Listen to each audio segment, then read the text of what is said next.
so proudly we hailed at the twilight's last gleaming, whose broad stripes and bright stars through the perilous fight o'er the ramparts we watched were so gallantly streaming, and the rocket's red glare, the bombs bursting in air, gave proof through the night that our flag was still there. Oh, say does that star-spangled banner yet wave o'er the land of the free and the home of the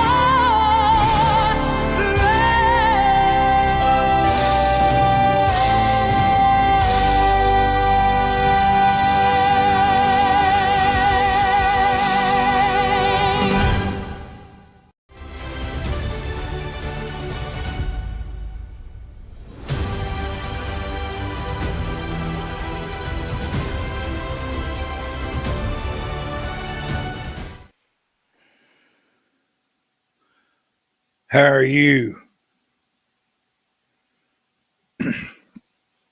Just wondering. Hold on just a minute. I have to turn all the devices off, as you well know.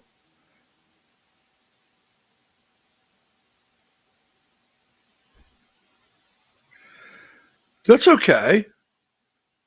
That's all right. Just everybody relax. Just relax. It's okay. It's okay. It's okay. Just get them where you need to be. Diane and I are communicating. I sent over 987, 53, 46, 92 pictures and 382 videos today.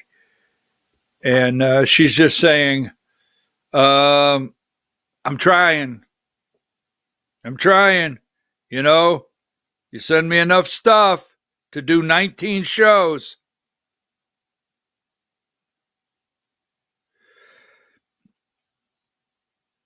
Okay. I'm trying to get it. All right. Good morning. Good BKP. You're watching BKP Politics on Voice of RuralAmerica.com. Good morning, Diane. I can go out and tap dance for the audience for a couple minutes. You just relax there. I can go out, tap dance for the audience. You just keep working on things. Make them look as good as you possibly can. Whatever. Got it? So that being said, it is December 4th, 2025. December 4th, 2025. Now, considering I have to get some coffee. This is going to be a really, really big shoe. It's going to be a big shoe. Now, considering we are in December, I want to hear from you. We talked about this before. Christmas tree. Do you have your Christmas tree up? Do you put a star on the top? Do you put a star on the top? Do you put the I have a Moravian star. Do you have a Moravian star? Do you know what? I have a Moravian star. And I have a Moravian clip my dad gave me. My mom gave me with a diamond in the middle. It's a Moravian star for my lapel. It was my dad's. I have a Moravian star. My sister got me a Moravian star. I have to find it. I mean, it's somewhere on one of these tables. Do you put a star on the top of the tree? Do you put an angel? Does your tree have music? You remember my grandmother, we had such a good time because my grandmother lived with us. She's 82 years old. Not She was 82 years old. And we used to love it because my mom had a chirping bird, a little box you plug in, you put up in the tree, and it would chirp like a bird. And my grandmother would get so upset because we brought a tree in the house with a bird in it. And don't tell her she didn't hear that bird. Now, she heard a bird chirping in that tree, and we've drug a tree in the house that still has a bird's nest, and there's a bird in that tree somewhere. Oh, I remember that Christmas very well, right? So, I mean, you know, when you sing Joy to the World, the Lord has come. May earth receive her King. Just if you think of things, I really do hope, I really say this during Christmas, that you can find joy. But I remember that Christmas where my grandmother thought we brought a tree in the house with a bird in it. That being said, all month long, I want to talk about those kind of things, and I don't want it to get away. We're going to talk politics. We're going to talk the deep state. We're going to talk Pete Hegseth. We're going to talk double tap. We're going to talk about a lot of things. Minnesota, right? But all through the month, I want you to share with me. Now, there's one particular viewer that says, every time I see this individual, they say, I wait every year for you to tell the sleigh riding story, the sledding story. I wait every year for you to tell that. He says, my favorite part. So I'll give you the date that when we will be sharing that sleigh riding story. And I have to tell you, if you got up one Christmas, now if you grew up in the South and you didn't have snow, I get it. We're not, you know, but that Christmas morning, you got a flexible flyer sled, right? Just saying. I will just have to tell you. So let's move along here. Now, I think, and I want to say this, I've never left the ground. When I say the ground, I've never left the ground with not thinking about just how powerful the deep state is. All right. Now, I, for one, support my president of the United States. I can't find my pin, so I'm going to get someone to say, where's your pin? I took my pin off to wear it on a shirt, and I'm looking everywhere for my pin or the shirt. So sorry about that. I don't want people to get like, well, wait a minute, there's clues. I still have my Trump watch. So when President Donald Trump was campaigning, I know what he's up against.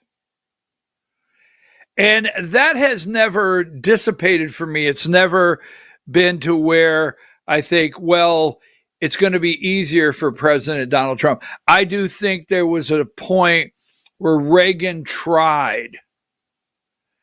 I don't know that George W. tried, but I think there was a point where Ronald Reagan tried. And you learn early on the power in the military-industrial complex. And let me tell you something, the military is powerful. And I think we are, is it on the precipice? I mean, I don't know. I'm just throwing some words out here this morning. I don't know where they're coming from.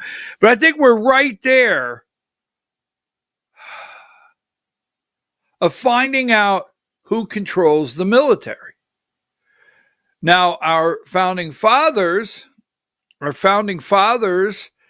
were determined that you could not have multiple generals. I mean, Washington, you got to remember, Washington gave us warnings. Washington's farewell gave us the warnings about the parties and political and dividing the nation. But don't forget, Washington, the country started with George Washington, a general that delivered victory, right? Not a negotiated settlement with Great Britain. No. Not a we'll make a deal with Great Britain.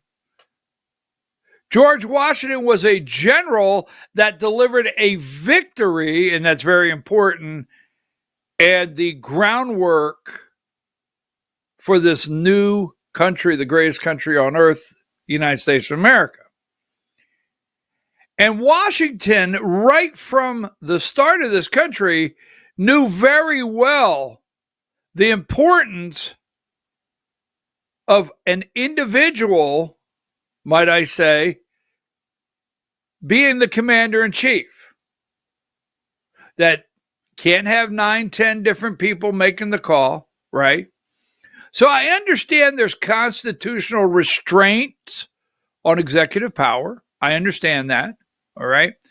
I do not want an executive branch that has all the power of a dictator. I don't want that. But it wasn't until after, for me, really World War II, when we ended up with a group of people that instituted the I do not want America to be involved or be victorious in a world war ever again.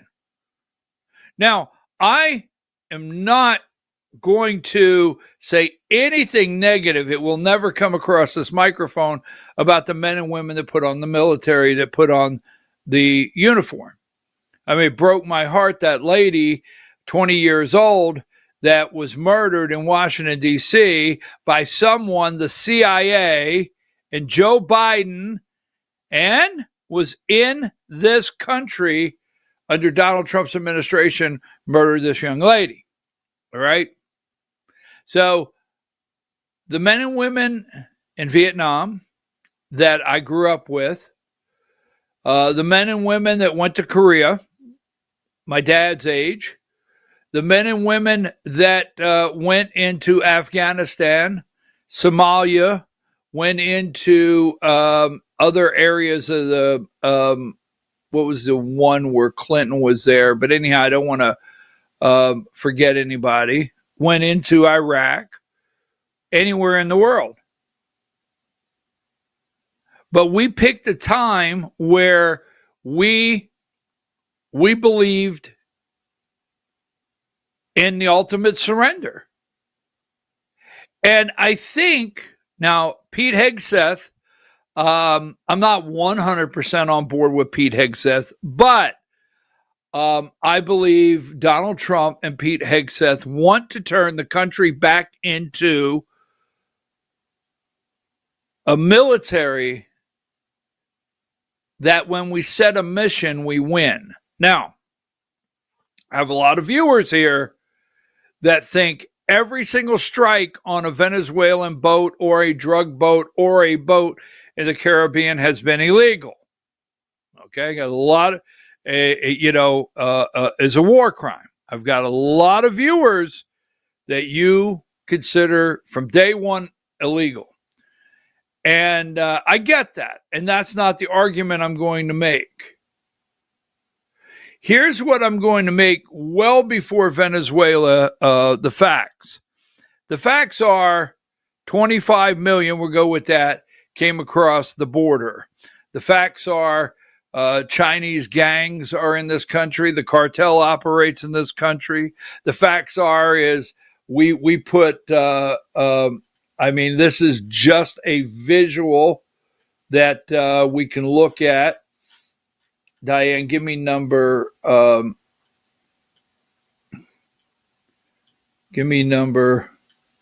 Guess when I had it here. Yeah, there it is. Give me number 26. I mean, we know that the Biden administration, this is a visual from Afghanistan. We know through Canada, Somalia, what is Somalia? Somalis have got 80 some thousand in one pocket in Minnesota, controlling actually elections in the state of Minnesota. So we know that's happened. All right. We know it. And we don't know who's in the country. We don't know what strike will be next and when. So I just want to show you a couple things on the military. Now, I think from day one, Donald Trump wants to return the military. You see, every one of these reporters, and I don't handle many things with kid gloves, but I'm handling this with kid gloves in a way that I don't want to be offensive to so many of my friends out there that have worn the uniform or do wear the uniform or have sons and daughters wearing the uniform, because that's not what this is about. But you do understand every one of those reporters in those rooms with Donald Trump have no idea what it is to win a war. None. Nothing. We have zero history. I mean, our World War II vets, they're gone. They're gone. And in the lack of arguing, that's, to me, would probably be the last war we could put a check mark to say we won. Now, there's a lot of people that have studied World War II that wouldn't argue with that, but would debate it, and that'd be enjoyable. But in general, we took out with the Russians, the Nazis.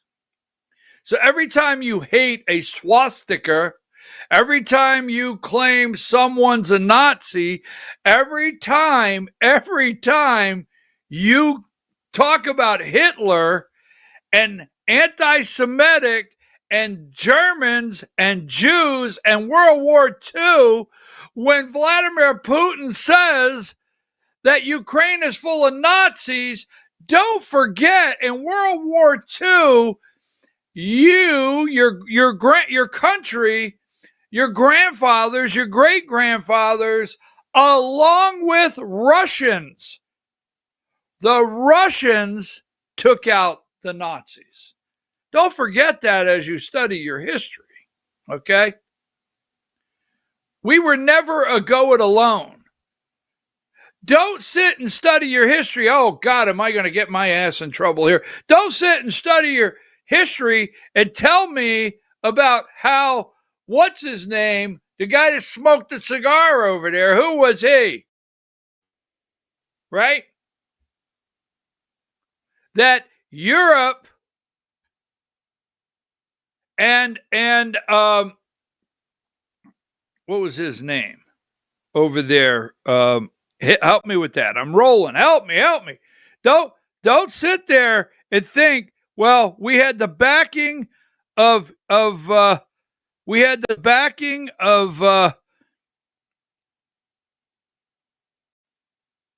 I got that one. I like that one. Okay, let's see.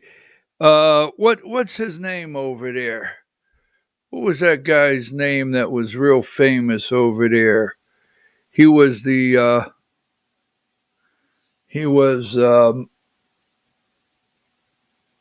prime minister. Huh? What was his name? Churchill. Thank you, Diane. You're 100% right. Thank you. I did draw a blank there, but we have a delay. I think there's a little bit of delay in the stream.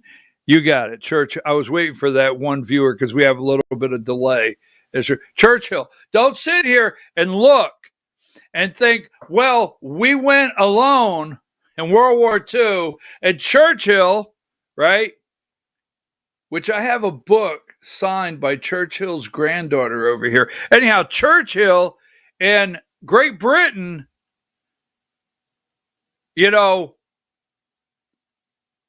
no, get a little deeper. The Russians, all right, just whether it makes you mad or not. And yes, Patton, I got to get away from World War II history because I'm starting to get all my great history buffs are chiming in and I love it. But the point I'm making is, since those days in our history, these reporters, folks, they know nothing about victory. Nothing. They know nothing about lethal use and why. I mean, these people standing in the Oval Office are what I call the waterboarding generation. They're the waterboarding generation, this deep state corporate corrupt media. The military you have today, great men and women, I keep saying that, but the military you have today, the kids, the young men and women that are putting on the uniforms, even the leadership in the military today, they are the waterboarding generation. The deep state military industrial complex, the deep state mockingbird media, the CIA, the narrative, it's post-win, and they know nothing about it. They know nothing about it. Now, Donald J. Trump, and if you consider, and I'm not going to get in the argument, if you consider these actions war crimes, I'm not going to say you're wrong. I think that's debatable. But every time, you have to understand, every time we take that down, every time we go into a mission, much like this, there's a JAG officer available that's in there before the strike is carried out that helps determine if it's a legal strike. So I don't know. That's what Obama say. That's above our pay grade. Now, here's something I want you to see, because I just want to put this out, and then we're going to, because I think they're going to get rid of Pete Hegseth. I think we are at a pivotal point, right? We are at, what is that? What did Joe Biden used to always say? I used to get so angry to hear that. But we're at this pivotal point where I think there's going to be a decision made on who is running the military. Because you got to remember, these 6 people, this was all set up, all right?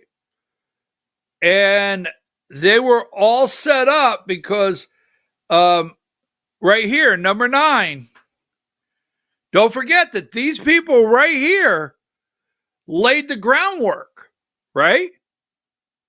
They laid the groundwork. That's not, I'm sorry. That's number 9. Well, 109. I said number 9. Don't forget, these people right here laid the groundwork of don't listen to the commander-in-chief. You do not have, there's a reason they came out 2 weeks ago well in advance to lay the groundwork to get rid of Pete Hegseth. We're going to get into that. This was all laid out. These are former military, CIA, right? Retired military. Now, respect the military, respect their service, whatever you want to say. You've got 6 people that are what I call the waterboard generation. And what I mean by that is, remember, we had these terrorists and we waterboarded them, and trying to get information. And we went, we can't do that. No, we can't. That falls under torture. That's just terrible. So these people here on the screen, they're not from the win generation. The win generation has to be restored. W-I-N, win. It has to be restored. Because we are in the generation of worldwide failed negotiations. Yes, we are in the generation of worldwide CIA failed regime changes. All the above. And they're going to, I'm afraid. So I want to lay this out, and then we're going to get into why I think they're going to get rid of Pete Hegseth. Now, there's a couple things you got to remember as you hear all this conversation. All right. So let me go. Give me 72. There's power, folks. There's power over there at the Pentagon. So here's what you thought. You thought the Pentagon, coupled with the CIA, coupled with the deep state corporate corrupt media, the Mockingbird media, you thought they were going to, Pete Hegseth was going to kick ABC out. Now, let me lay this out for you very clearly. You thought that they were going to kick ABC out, CBS, CNN. They were going to kick all these, even Fox News, they were going to kick all these people out of the Pentagon. And Todd Wood from CDM Media and Laura Loomer and a long list of others were now going to be the Pentagon press corps. You really thought that power had been weakened to a point that they were going to let Laura Loomer be there in their press corps, right? You really thought that? Let me tell you, these are the Joint Chiefs, all right? And these are the Joint Chiefs right here. And I wanted to show you this for a minute. Now, I don't know if you understand what the Joint Chief of Staff is. You have all your military groups, your Marines, your Coast Guard, your Space Force, your Army, your Navy. I hope I didn't leave anybody out. Please don't get angry at me. I'm just moving along. And one individual becomes the go-to. And that go-to is parallel with the Secretary of War, whatever you want to say, and that is a direct to the Commander-in-Chief. All right? It was structured this way. I just want you to look. We go back to George W. Bush. Now look at Admiral Mullen. Now you guys pay attention to the power over at that Pentagon. George W. Bush, Barack Obama, right? Dempsey, Barack Obama, right? Dunford, Barack Obama, Donald Trump. Milley, Mark Milley, Donald Trump, Joe Biden, Charles Q. Brown. Now, this is where Joe Biden had Charles Q. Brown, remember? And Pete Hegseth said no. And in the interim, you had Christopher W. Grady with Donald J. Trump, right? Now you have number 22. Give me 73. You have Dan Kane as the Joint Chief of Staff. Now, with Pete Hegseth, you see, you got your secretary over here, Milley, Mark Esper, right? Mark Esper wrote a book. Mark Esper, Secretary of Defense, went totally against Donald J. Trump. Lloyd Austin, Secretary of Defense, Pete Hegseth. Do you really think, now I don't know Dan Kane, the general. And when Pete Hegseth and Donald Trump named him the Joint Chief of Staff, this is big, did they have a talk with him? Did they say, look, you might not like this, is your loyalty over here with us? Because we are going to change and we're going to turn our military into a fighting force. Not a negotiated settlement around the world. So keep that in mind. Now, take that down. That's the Joint Chiefs. Here's where we made some major mistakes. I'm going to show you some of these things. We're going to lay it out. Give me number 80. The Secretary of Defense is supposed to be a civilian. Now remember that. We set things up because we did not want the military, right? We don't want a military coup. So we set it up that the military had to be overseen by a civilian. That's supposed to be the rule. It wasn't until here recently that we put this waiver in. So yes, Secretary of Defense is supposed to be a civilian, a tradition established by the National Security Act in 1947. 1947. You see, Eisenhower knew the danger of what an overpowering military over and above civilians and the commander-in-chief, what could happen. Now, Eisenhower warned us when he left about the military-industrial complex. They came to him and convinced him. They convinced Eisenhower, look, if we ever go to anything like World War II and it comes here, that's why you have the interstates in America. The military-industrial complex and your interstate system in America wasn't designed for a shopping mall, a hotel, or to get off and get French fries.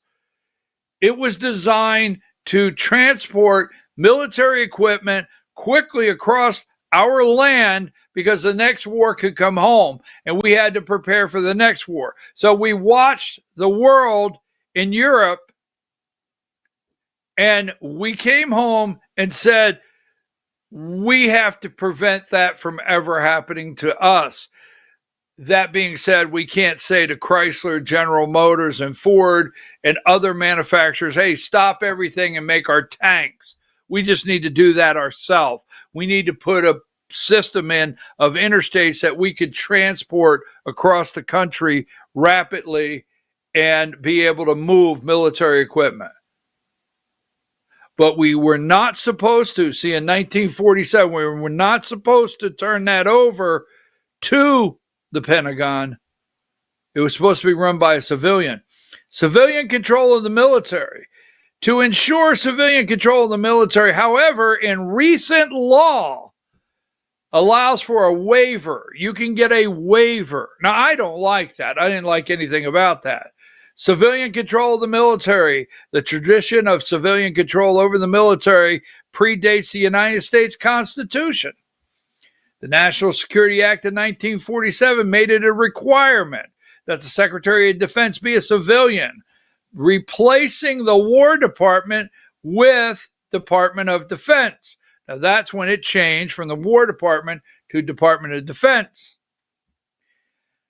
So when they moved it to the War Department, are they completely taking away civilians being in? I'm just saying, look at the parallels. The law requires that person be out of active duty for 7 years. A waiver is required if a nominee does not meet the 7-year.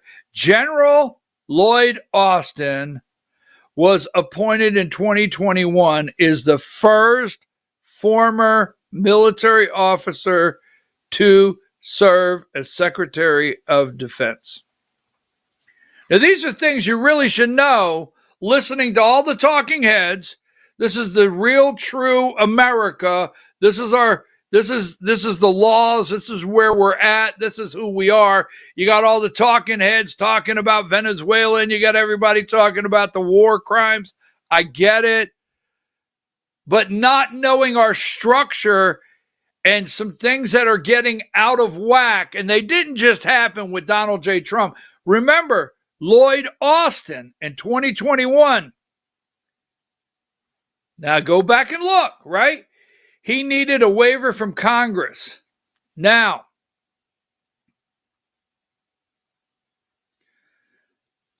I want this right here. Give me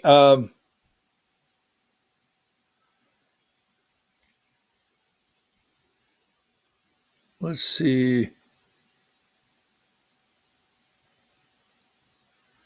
Now, I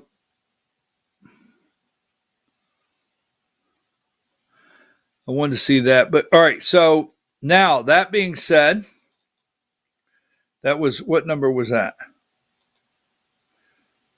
Give me 81. The term military industrial complex was coined by U.S. President Dwight D. Eisenhower in 1961 farewell address. Phenomenon of closing relationships between military and defense industry had been developed long before this complex emerged from a wartime necessity of producing military supplies grew during the Cold War with the Soviet Union. So we come home, we got a Cold War with the Soviet Union.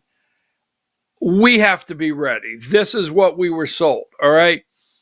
The foundation was laid during World War I and World War II, where the U.S. military relied heavily on private companies to produce weapons and supplies. So what I think most of you, this audience is very intelligent. Before this, we relied on private countries. This is where patriotism went out the window. It really is. This is where corporate greed, the no longer love of our borders, love for our country, this is where it went out the window. I mean, there was a time General Motors, the big guy, he's smoking a cigar. Yeah, I'm the GM. I'm the big guy over at General Motors. Who's on line two? The president? Yes, Mr. President. You want me to stop production of all of these electric cars and build tanks tomorrow? Yes, sir. Okay, shut down the lines. We're building tanks. God bless the USA. Put all our flags up because we're behind the USA. That's where it went out the window. That's what used to happen. It used to happen. Now, corporations, we can enact. Remember, we built ventilators. Remember ventilators? We can enact a certain law, an emergency act, that we can commandeer your still to this day, your factory and start making stuff. Now, I don't know about all this foreign investment. I don't know about if a Toyota manufacturer out in Indiana, if it really came down to it, if we could shut that Toyota manufacturer down and start making missiles. No, I don't know what kind of deal we made with all that investment. But that being said, don't forget, now I'm going to lay this because we're going to get the Pete Hegseth. I got to get out. 82, this is where it gets important. The statement is correct in 1994. 1994, the chairman of the Joint Chief of Staff issued the first standing rules of engagement. It's called Standing Rules of Engagement to provide standardized worldwide guidance for all U.S. forces, 1994. Now, the standard rules of engagement are not set to win wars. Now, I'm not saying we should not have any rules of engagement. I'm not saying we should not have something that guides us, and it needs to be first and foremost a moral compass. But war is just that, it's war. And our military is supposed to be, when we go to war, killing people. That's what they're supposed to destroy stuff and kill people. All right. Now, prior to the SROE, the military had used different, often mission-specific rules of engagement. So you could set the rules of engagement in a mission, right? But in 1994, everything you're hearing is where the rules of engagement were laid that you hear about today. Now, all of this is post-win. Just keep that in mind. It's post-win. Okay? So, that being said, we've laid the groundwork. They want rid of Pete Hegseth.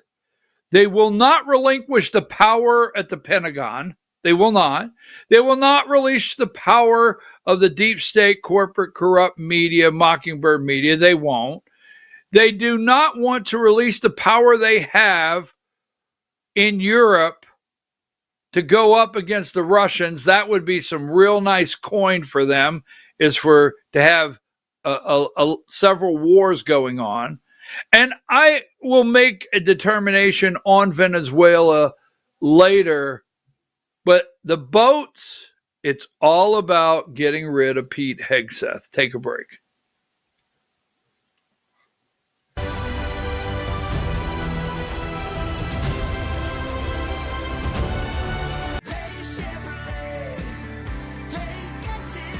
At Days Chevrolet in Jasper, we're proud because for more than 65 years, we've built a legacy of trust for the families we serve. That's why 80% of our business comes from repeat customers and referrals. When you treat folks as well as we do, word is bound to get around. Days Chevrolet in Jasper, family first since 1959. Days Chevrolet, Days gets it done. Together, let's drive.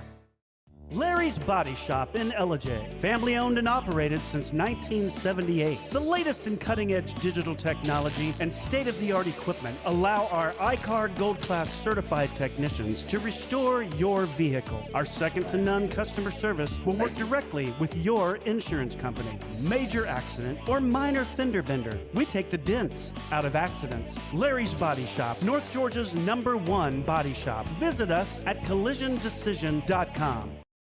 Why give your money to liberal media companies? Put your marketing needs in the hands of a conservative marketing professional and start getting results today.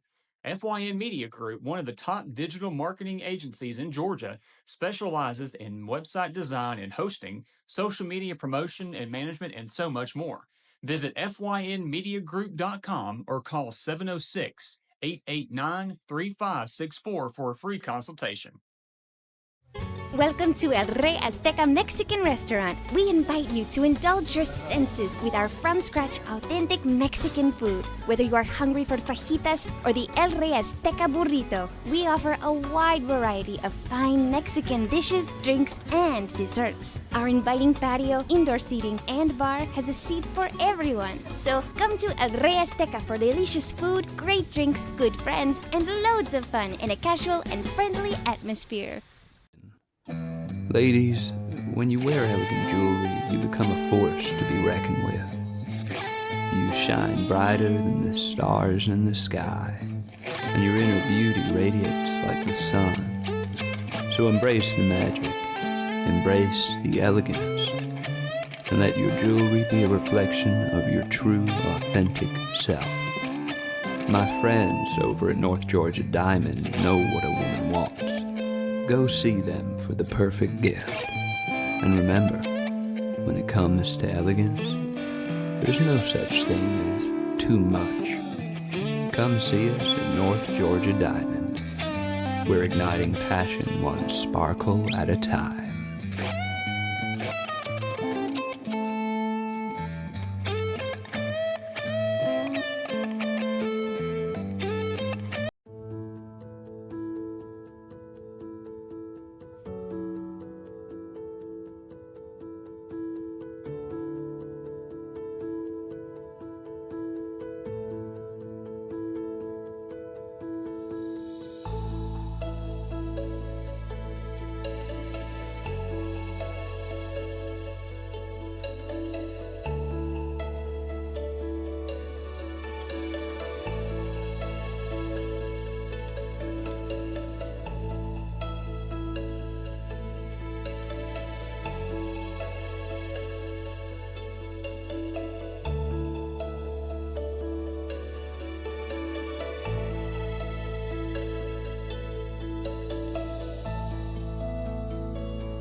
In 1981, Reed Nicholson began selling tires out of an old barn in Mineral Bluff. Little did he know that he had just laid the groundwork for the most trusted names in automotive services in the Blue Ridge area. In 1997, Nicholson Tire Center became what it is today, holding the same values of faith, family, and great customer service. 2 locations to serve you, and the Blue Ridge location is currently expanding to offer fast service and the largest U-Haul provider in Georgia. Nicholson Tire Center, Blue Ridge, and Mineral Bluff.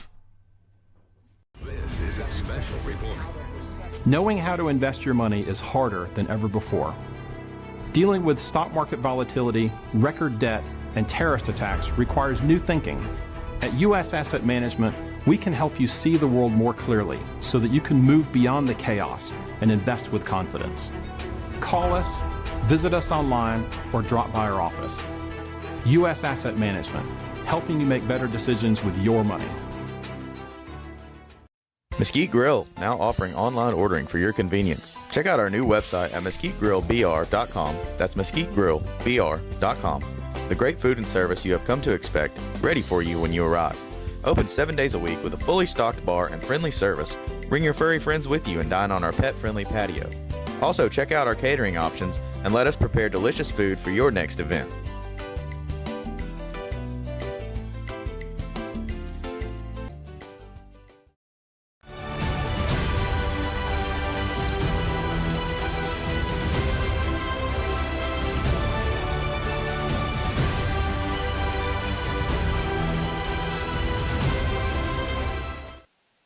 All right, folks, we're back. I'm your host, BKP. You're watching BKP Politics on voiceofruralamerica.com. 10 o'clock will be the Georgia Hour. It is the December 4th, 2025. Hi, Diane. Now, we're going to talk about it, but the fact that they're stealing billions of dollars. Now, I want to be clear on my position. And if you're new to the program,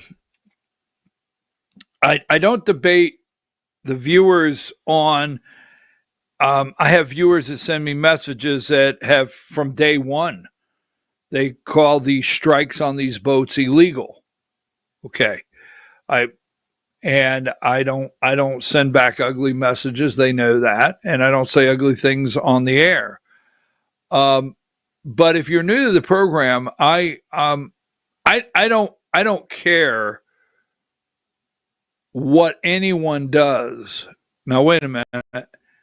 If the result is to stop the flow of drugs into this country, I don't. Okay. And I'm going to go as far as if you went, if I know, all right. If I know that a boat has, if I know this, a boat has chemicals or what's needed to produce fentanyl on our shores that can kill 100,000 kids, and it's a war crime, blow it out of the water. I don't care, even if it's what they come and they say it's a war crime. In fact, if I'm the person that has the opportunity to push the button and blow this boat out of the water, and if I actually know I'm going to save the life of 100,000 Americans, that in just saving those lives, the family, the father, the mother, the children, what they go through, the devastation in this country has taken place. If I can do that, and someone walked up and said, if you push that button, you'll spend the rest of your life in prison, it's a war crime, I hit go. I blow their damn asses out of the water and put my ass in prison and give me my meals, okay? And I'll rot and die there, because I will give up. And I say this, people think I've lost my mind. What I have witnessed in this country of the deterioration the kids, the destruction of families, the destruction of communities. All right. If you've been fortunate enough in your life that you have never had this surround you in any way whatsoever, good for you. But I am well aware. And, you know, if I could give up my life and put it in prison to do my part to restore families and restore, there's nothing can restore the hurt. I'll do it tomorrow. So this whole thing of the war crime and everything like that, maybe it is. Maybe they're not drug boats. I don't know. I don't know that. I'm not in the room. I know the cartels operate in this country, and Donald Trump didn't bring them here. And I know if they would, Joe Biden wouldn't be able to open the border and bring in 25 million. I know that. I'm well aware of that. All right. I know if Joe Biden wouldn't have been installed and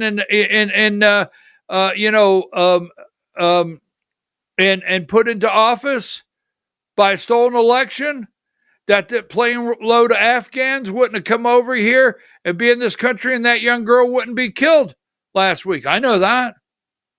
I know all of that. But I do know this. The only way we can get a grip on it is to do it. And if you close the border and you take $1 billion operation, a multi-billion dollar operation, maybe up to $1 trillion, and you stop the flow, they're going to figure something out. So I don't know what in the hell is on those boats. I don't know where the damn boats are coming from or going to.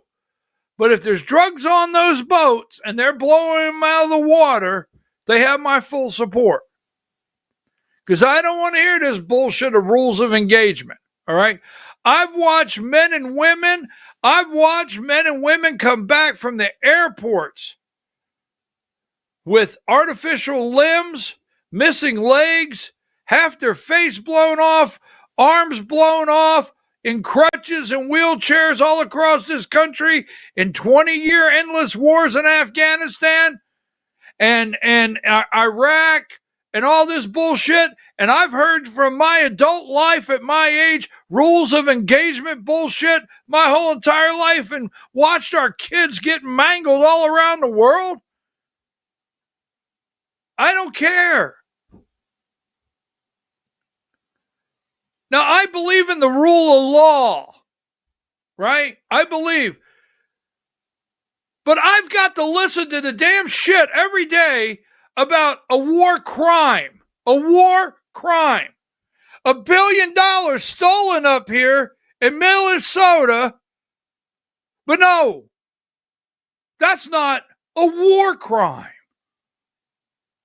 I have a stolen election. Well, that's not a war crime. I have Brennan, Peter Strzok, I mean, the whole damn list. But that's not a war crime. Oh, we've compartmentalized our war crime or our crime. We have we put them in a box. We've divided our crime up. Why, this is acceptable crime? This is crime we may look into. This is crime that, it's not the end of the world. This is crime. Now, your damn kids, right, dying in the damn street on American soil because they've been drugged and poisoned, right? Now, that's different. But two damn people clinging to a boat that you don't know their name, that may be bringing something to the shores to kill those kids, why, Lord, we must have justice, and we must have it now. I'm not saying that a war crime's acceptable. I'm just like, have these people lost their damn mind? We've put crime into different boxes.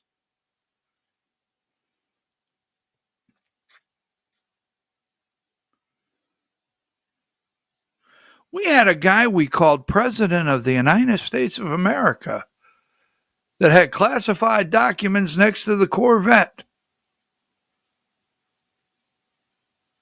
And we had a sitting U.S. attorney that investigated it over at the Department of Justice. Was his name her that come out and said, I don't think you realize you can't put him on trial. All right, so they want to get rid of Pete Hegseth. And I thought I should tell you how I felt. I mean, I look at these damn people up in Somalia. We're going to talk about that. Now, I'm going to go through some graphics. You ready? Oh, by the way, give me number 94. I just want to do it. It's got to calm me down. It's got to calm me down. Give me 94. All right? On this day, go Dogs. Woof, woof, go Dogs. On this day, 43 years ago today, Herschel Walker won the Heisman Trophy. Take that down. I had to do that. I mean, something's got to settle my ass down. Now, let's go through some Washington Post, 68, Diane. Republicans begin to tighten the screws on Hegseth in the Pentagon. Washington Post. The Atlantic. All right, I hear you. I don't care about the Atlantic. I don't care about the Washington Post. Okay, you don't have to. 69, The Atlantic. Pentagon report, Hegseth risked endangering troops with signal messages. So you thought they forgot about that whole signal flap? Oh, no. No, they haven't forgot about that. Now, let's keep the train rolling here. I'm going to go through some graphics. I got to get through my AJC graphics here.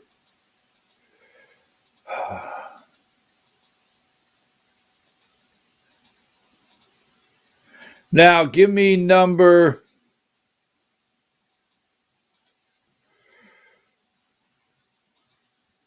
107. We have this up from the other day.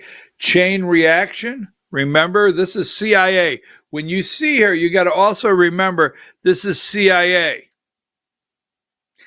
This is Schlacken from Michigan. She's a senator from Michigan, also CIA. 109, all military background. Every one of these military background they served, remember, put the video out saying you don't have to follow the orders. This is all a setup. Now, moving right along. 116, if you're new to the show, I'll just throw it out really quickly. Don't forget, these people, like, why do you put them up? Because I'll tell you what, Trump doesn't attack them. These people went to Mar-a-Lago. Remember that? Remember they went to Mar-a-Lago, met with President Trump. The Trump team's conflicting accounts. Now, here you go, 117. This is the Admiral. Mitch is going to Capitol Hill. Wall Street Journal, survivors of the boat strike were actively continuing drug mission, Admiral tells lawmakers.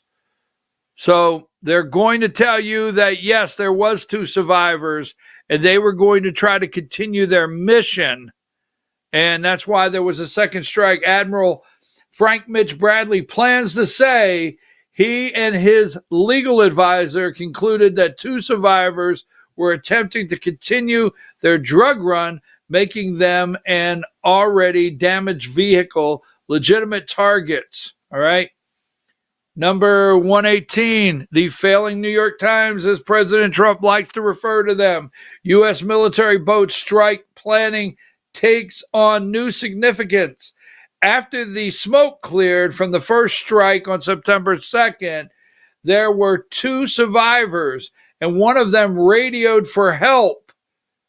The U.S. official said Admiral Frank Bradley, who commanded the operation, ordered a follow-up strike, and both were killed. Now, according to rules of engagement and war crimes, if they're survivors,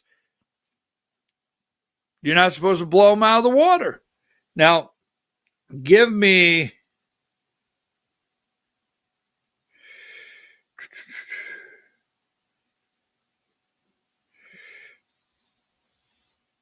video 11. If it is found that survivors were actually killed while clinging onto that boat, should Secretary Hegseth, Admiral Bradley, or others be punished? I think you're going to find that this is war, that these people were killing our people. So to be clear, do you support the decision to kill survivors after the... No, I support the decision to knock out the boats, and whoever's piloting those boats, most of them are gone. But whoever are piloting those boats, they're guilty of trying to kill people in our country. That was President Trump pressed yesterday on the deadly strikes on a boat the administration claims was used for smuggling drugs. 119. Guilty of trying to kill people in this country. So he's being asked. I know what you're saying. I can hear you. You don't have to yell at me. Well, wait a minute. What about Russia? I get it. What about the 2 fake impeachments? I get it. But this is going to end up being your kid's Watergate. Don't act like you don't know what that is. 119. The military would attempt to rescue survivors who appeared to be helpless, shipwrecked, or out of what administration considers a fight, but it would try again to kill them if they took what the United States deemed to be a hostile action, right? Pay attention, folks. Pay attention. 120, Hegseth asked Top Admiral to resign. They're going through everything.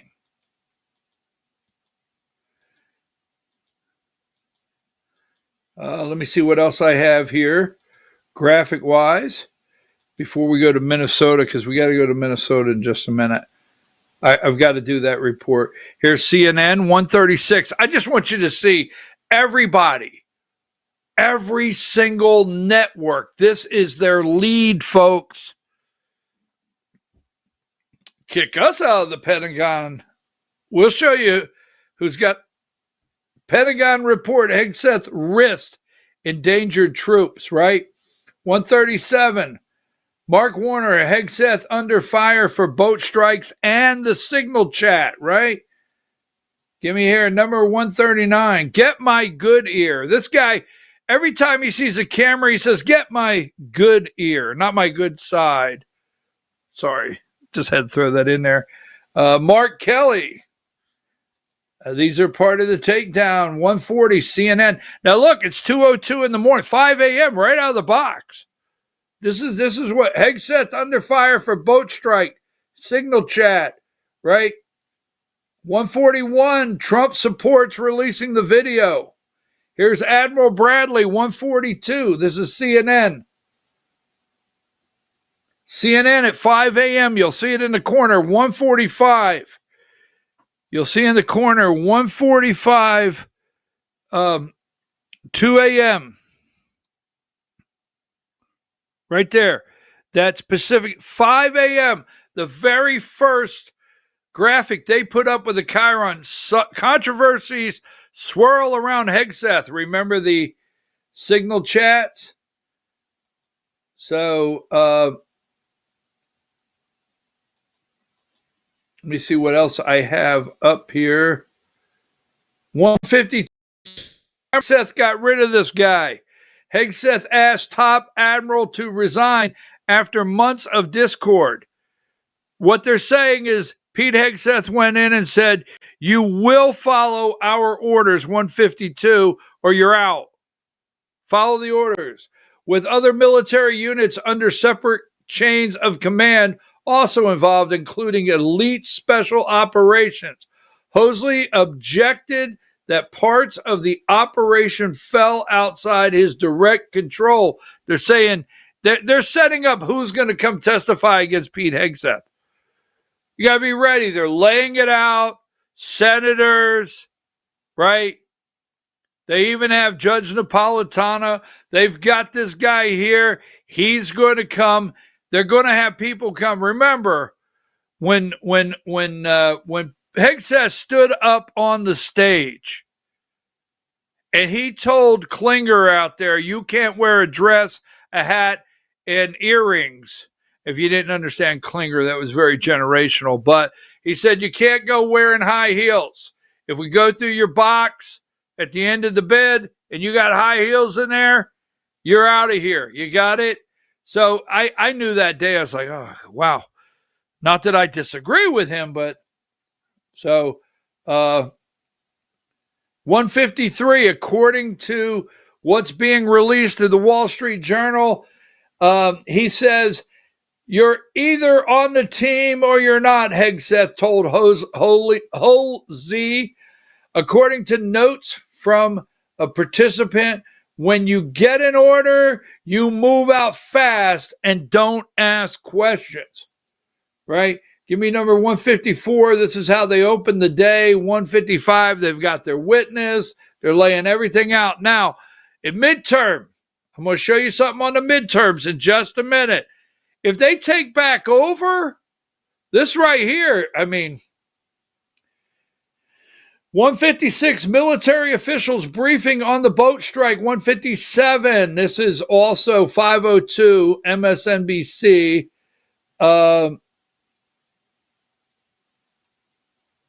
160, 5 a.m. in the morning. 5 a.m. in the morning, 161. Just want to show you the Chiron and what they're, let's see, ABC.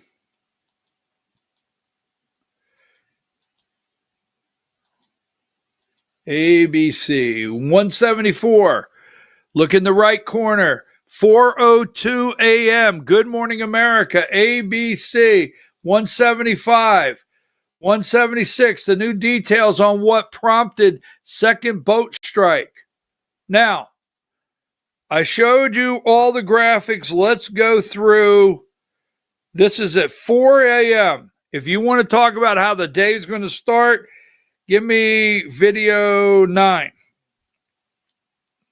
Right now on Good Morning America, first look, new details on that controversial U.S. airstrike on alleged drug traffickers in the Caribbean that some critics claim could be a war crime.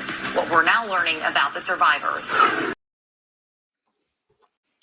Just telling you, 4 a.m. in the morning.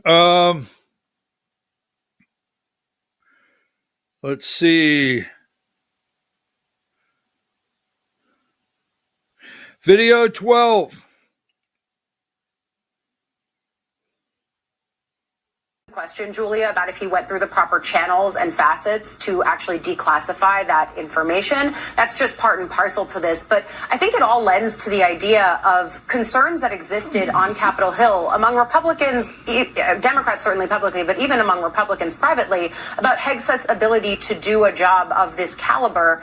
Do you think that anything, ultimately, the IG report or the ongoing controversy around these Caribbean strikes, anything breaks the White House loyalty to him?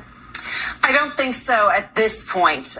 Now, if something else were to come out, if we were to get new information, that was cataclysmic, about Hegseth, maybe. But right now, the White House does not want one of its administration officials, one of its cabinet secretaries to be a fall guy. I think they view that as ceding ground to their political opponents, and essentially they don't want to, be seen as weak. I thought it was notable. Getting rid of him. Now, do you remember yesterday when I said to you, don't forget when they started, Pete was a drunk? I'm just saying, remember that? I've been waiting ever since this broke. I've been waiting like, who is going to be the first one to roll that back out? Well, it happened. Video 17. misconduct. It's not his morality. It's the bad coverage. And I think once Trump gets tired of the bad coverage with Hegseth, Pete's going to have to go. And not to pile on, but even before all of this, there were so many people really warning very seriously President Trump not to nominate him, people warning those not to vote him through, and there were serious signs of a potential long-running, ongoing drinking problem.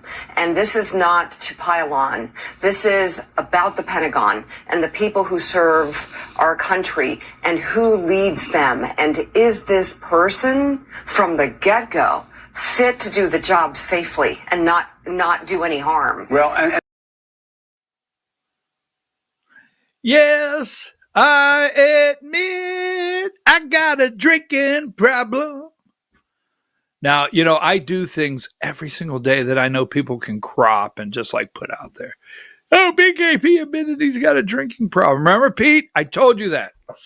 So I don't know where this ends. I wanted to show you the power of the military, and I want to say in the most cautious way, I think we're at a pivotal point where, you know, we're at a point where what's the future and the power of the Pentagon, the military, the deep state, and the corporate corrupt media in the future? Take a break.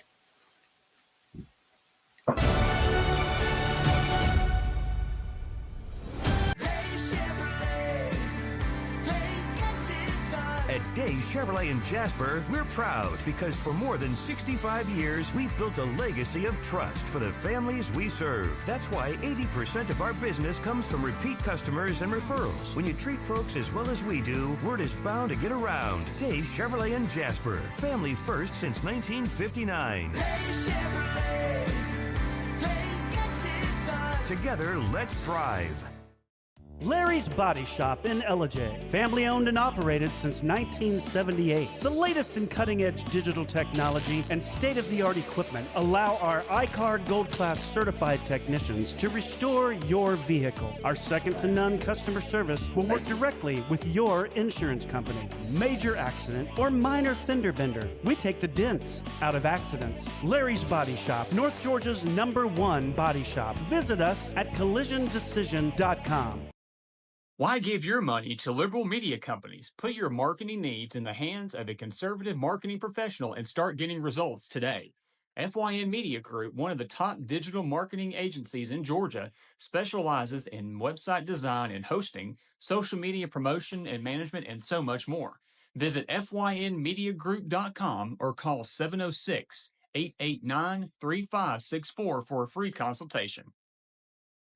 Welcome to El Rey Azteca Mexican Restaurant. We invite you to indulge your senses with our from-scratch authentic Mexican food. Whether you are hungry for fajitas or the El Rey Azteca burrito, we offer a wide variety of fine Mexican dishes, drinks, and desserts. Our inviting patio, indoor seating, and bar has a seat for everyone. So come to El Rey Azteca for delicious food, great drinks, good friends, and loads of fun in a casual and friendly atmosphere. Ladies, when you wear elegant jewelry, you become a force to be reckoned with. You shine brighter than the stars in the sky, and your inner beauty radiates like the sun. So embrace the magic, embrace the elegance, and let your jewelry be a reflection of your true, authentic self. My friends over at North Georgia Diamond know what a woman wants. Go see them for the perfect gift. And remember, when it comes to elegance, there's no such thing as too much. Come see us at North Georgia Diamond. We're igniting passion one sparkle at a time.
In 1981, Reed Nicholson began selling tires out of an old barn in Mineral Bluff. Little did he know that he had just laid the groundwork for the most trusted names in automotive services in the Blue Ridge area. In 1997, Nicholson Tire Center became what it is today, holding the same values of faith, family, and great customer service. 2 locations to serve you, and the Blue Ridge location is currently expanding to offer fast service and the largest U-Haul provider in Georgia. Nicholson Tire Center, Blue Ridge, and Mineral Bluff. This is a special report. Knowing how to invest your money is harder than ever before. Dealing with stock market volatility, record debt, and terrorist attacks requires new thinking. At U.S. Asset Management, we can help you see the world more clearly so that you can move beyond the chaos and invest with confidence. Call us, visit us online, or drop by our office. U.S. Asset Management, helping you make better decisions with your money. Mesquite Grill, now offering online ordering for your convenience. Check out our new website at mesquitegrillbr.com. That's mesquitegrillbr.com. The great food and service you have come to expect, ready for you when you arrive. Open 7 days a week with a fully stocked bar and friendly service. Bring your furry friends with you and dine on our pet-friendly patio. Also, check out our catering options and let us prepare delicious food for your next event.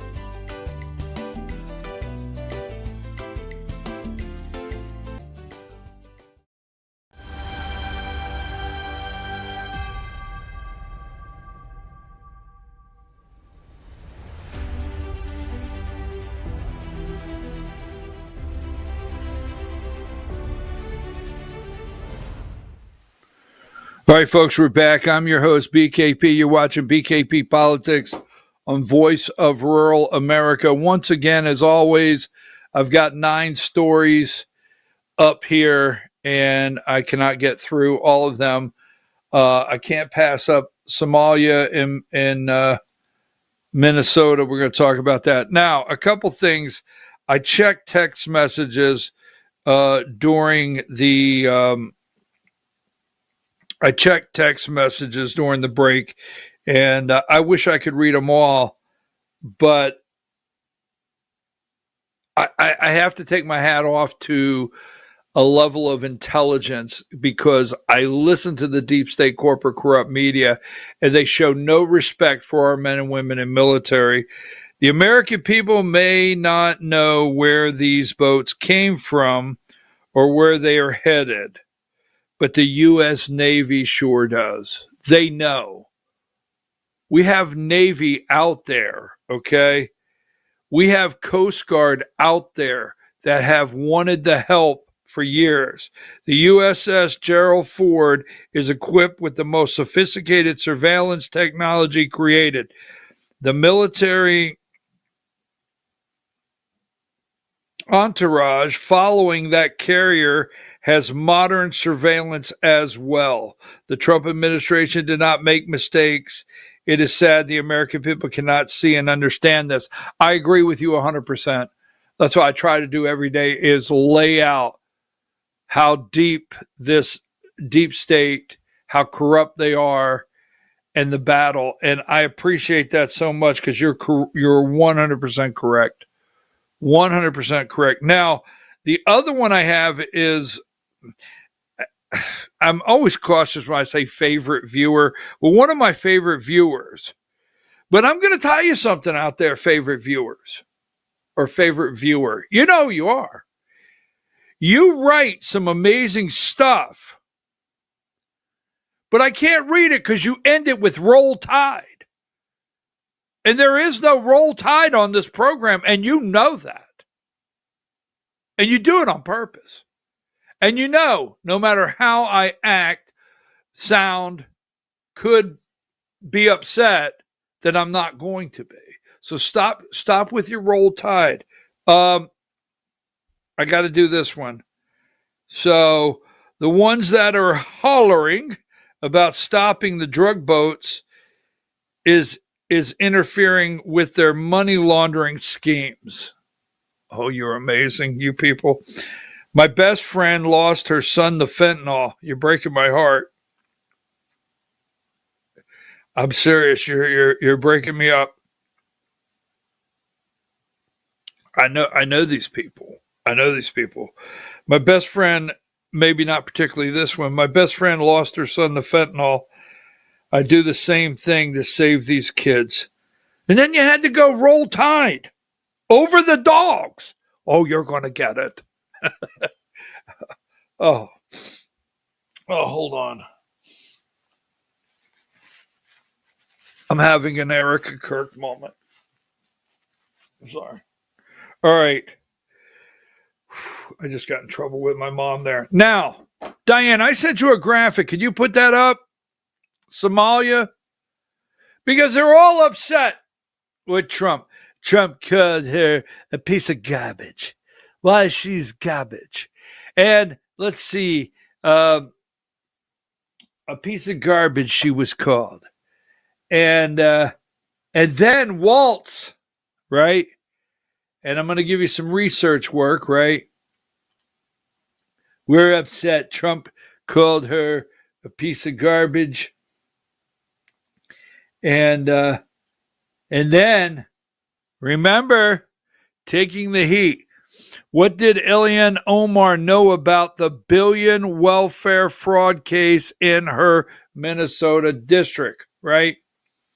Now, they don't want to talk about that. Remember, right here, Trump called her garbage, and then where's the other one? Where's the one where he said, what are you, retarded? I had that one. Number 31. Does Waltz look retarded?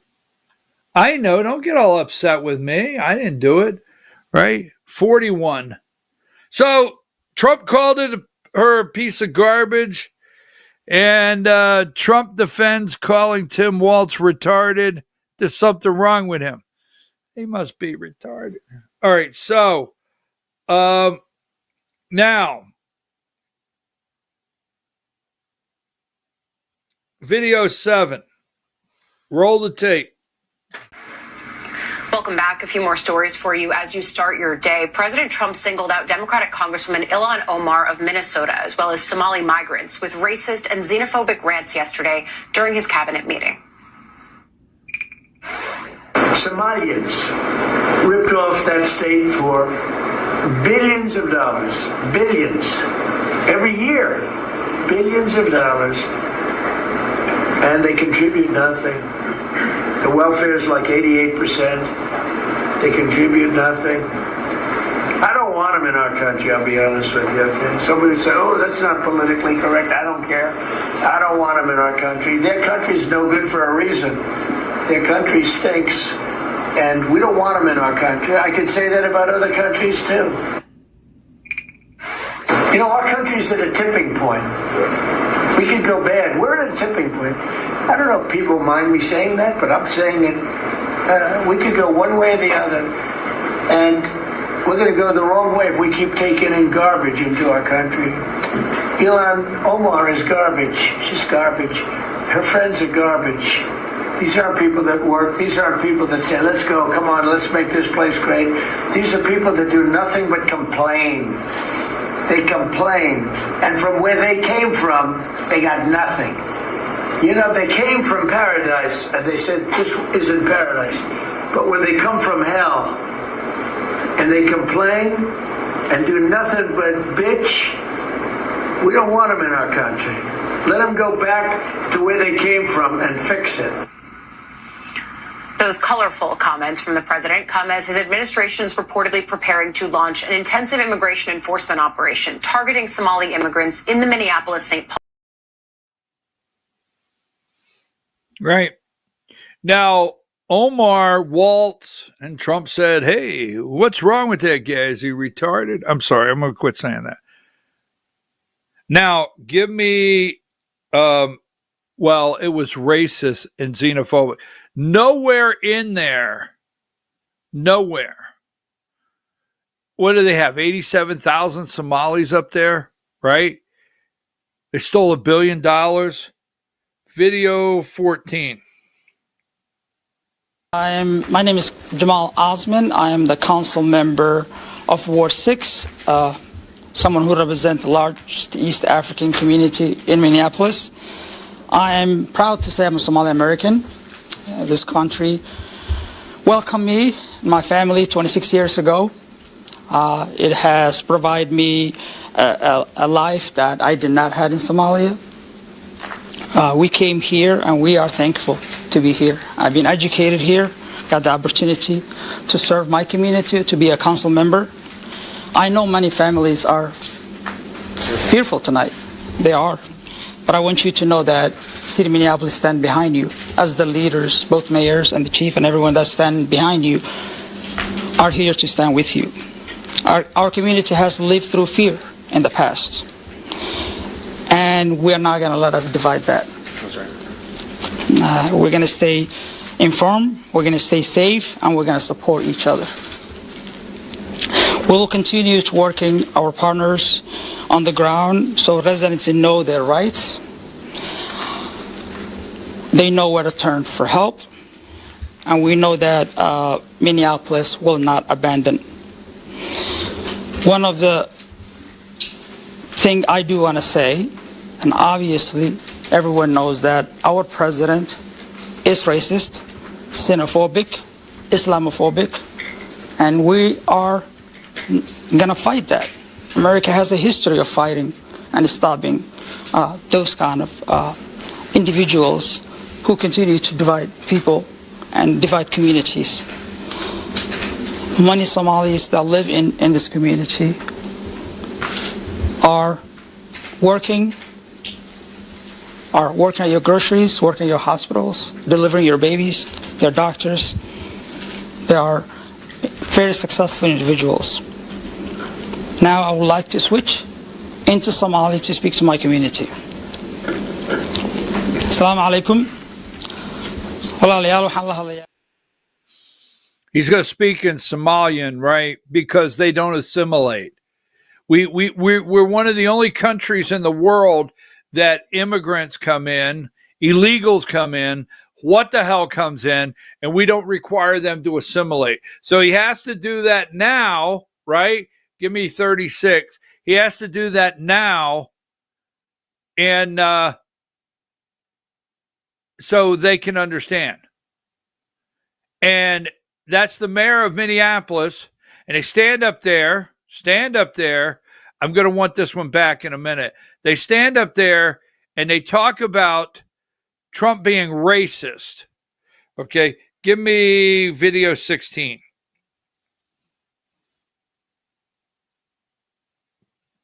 Mr. President, thank you.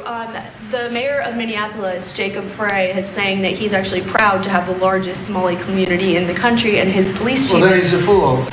Well, his police chief is also saying I wouldn't be proud to have the largest Somalian. Look at their nation. Look how bad their nation is. It's not even a nation. It's just people walking around killing each other. Look, these Somalians have taken billions of dollars out of our country. They've taken billions and billions of dollars. They have a representative, Ilhan Omar, who they say married her brother. It's a fraud. She tries to deny it now, but you can't really deny it because, it just happened. She shouldn't be allowed to be a congresswoman, and I'm sure people are looking at that. And she should be thrown the hell out of our country. And most of those people, they have destroyed Minnesota, okay? Minnesota, you have an incompetent governor. You have a crooked governor. He's crooked as hell, but he's incompetent. Waltz he should be ashamed. That beautiful land, that beautiful state, it's a hellhole right now. And the Somalians should be out of here. They've destroyed our country. And all they do is complain. You have her. She's always talking about the Constitution provides me with, go back to your own country and figure out your Constitution. All she does is complain about this country. Without this country, she would not be in very good shape. She probably wouldn't be alive right now. So Somalia is considered by many to be the worst country on earth. I don't know. I haven't been there. I won't be there anytime soon. I hope.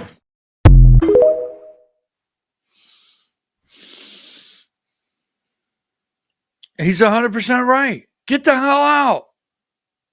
I mean, she shouldn't be a congresswoman. Don't forget. Nancy Pelosi change the rules of decorum and the rules that govern attire on the House floor for her to wrap her damn head. Yes. Before Nancy Pelosi and this Somalian that her brother married her brother, right? Before that, you could not have a head covering. They changed that just for her. Now, this is, as they say, the failing New York Times, 36. So we don't want you to think that President Trump made this out. You can go read this article, how fraud swamped Minnesota's social services service system on Tim Walz's watch. Prosecutors say members of the Somalia diaspora, is that what it is? I don't know the word. Sound it out, BKP, sound it out. A group with growing political power were largely responsible, right? You got 37. The fraud scandal that rattled Minnesota was staggering in its scale of brazenness.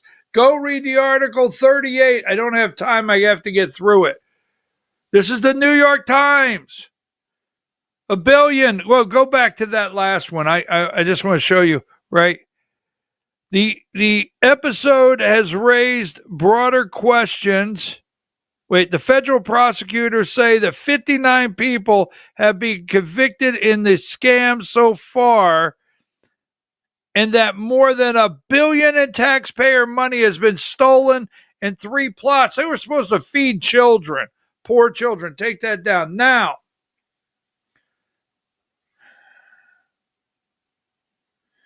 video 1. Can you shed any light on why the fraud got so out of control in Minnesota?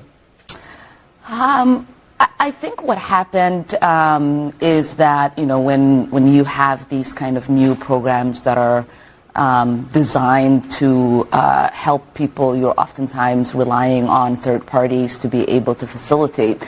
And I just think that a lot of the COVID programs that were set up, they were set up so quickly that a lot of the guardrails did not get created.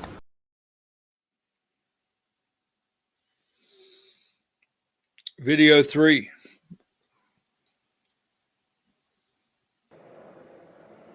He's always been a racist, a bigot, a xenophobic, and Islamophobic. We know that he called African nations a shithole in his first administration.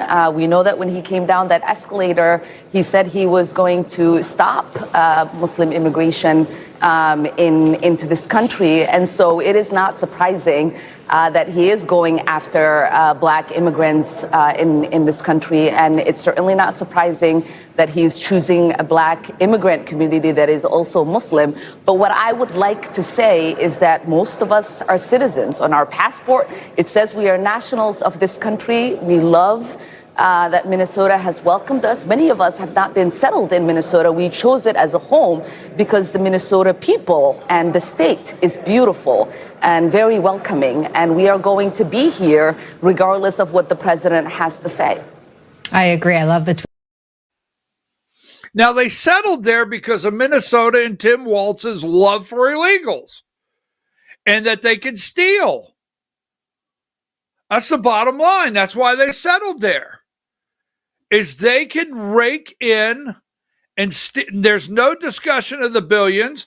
Like I said, the head covering, Nancy Pelosi allowed that. Now, here is Tim Walz, and I don't know, please don't get upset with me because I'm not going to do it. I'm not going to do it. I mean, Trump is right. There's something wrong with the damn guy. Now, give me number 75, just to not switching gears, but Minnesota, the disaster this state is. You think about Illinois and Pritzker and the fat shot. You think about California, and you think about a guy that was almost vice president of the United States. Who is covered under the program? Almost all employees in Minnesota are required participant. Therefore, most people who work for Minnesota, whether the work is part-time, temporary, seasonal, or more than one job, are covered. Undocumented workers. Undocumented workers. What do we have here? Give me video 2. Aren't people going to abuse the program? How disrespectful to people to assume that all Minnesotans are scamming. That's what I hear from them all the time. I trust Minnesotans. I believe in Minnesotans. I believe they know. You're not going to get rich, and it's not your full salary. You're not going to scam and take time off. But this is complicated. This was a very good question about multiple members coming off. My family's dealing with this with a mother-in-law. My wife and her 3 sisters, my sisters-in-laws, have a schedule where they take turns every couple of days being responsible, and then they shift off, and then they shift off. As it stands right now, they leave their jobs without pay to do that. This will make it so much easier. So I'm excited about it. I'm excited about the program. Family leave. Give me video 4. It covers illegals. Insurance program for you that allows you, again, to take care of what you need to take care of without being forced to choose between your family, your bonding with your child, your own health, and your economic well-being. Because in Minnesota, you can do both, and we've proved that time and time. So in Minnesota, you could do both. Illegals. Why do you think, Omar, why do you think they stole $1 billion? Why do you think it all went through Minnesota? Now, this is a Joe Rogan. This is another clip. But listen to, believe it or not, we're going to do yesterday and today, we're going to do 2 Joe Rogans where we don't need to put the foul language. Listen to video 6. We'll talk about the other part of this tomorrow, but today let's go to video 6. That just happened a couple of days ago. Find it. Yeah, I'll find it. I'll check on Twitter. Illegal. I have to say I find it very hard to believe. Me too, but not, because I think that what I was getting at is a lot of the reason for wanting an open border is congressional seats. Because one of the things about when you do a census, it doesn't count how many people are citizens, it counts how many people. And so you can get extra congressional seats if you have more illegal immigrants in your city, and you have much more political power that way. But why do you get more seats if they can't vote? It's just how it works. It's just how it's the way our census is set up. So the way a census is set up, it's just counting people. It's not counting people that are legally here. Oh, the census. Okay. Yes. So the census is how they dictate the amount of congressional seats. Here's what was going around Twitter. Okay, Minnesota elections confirms non-citizens can vote with driver's licenses. October 14, 25. This is it. State hearing, Minnesota Director Elections Paul Linnell testified that non-citizens holding driver's licenses under the 2023 Driver's Licenses for All law can register to vote and cast ballots by affirming eligibility, as the ID verifies identity but not citizenship. Secretary of State Steve Simone.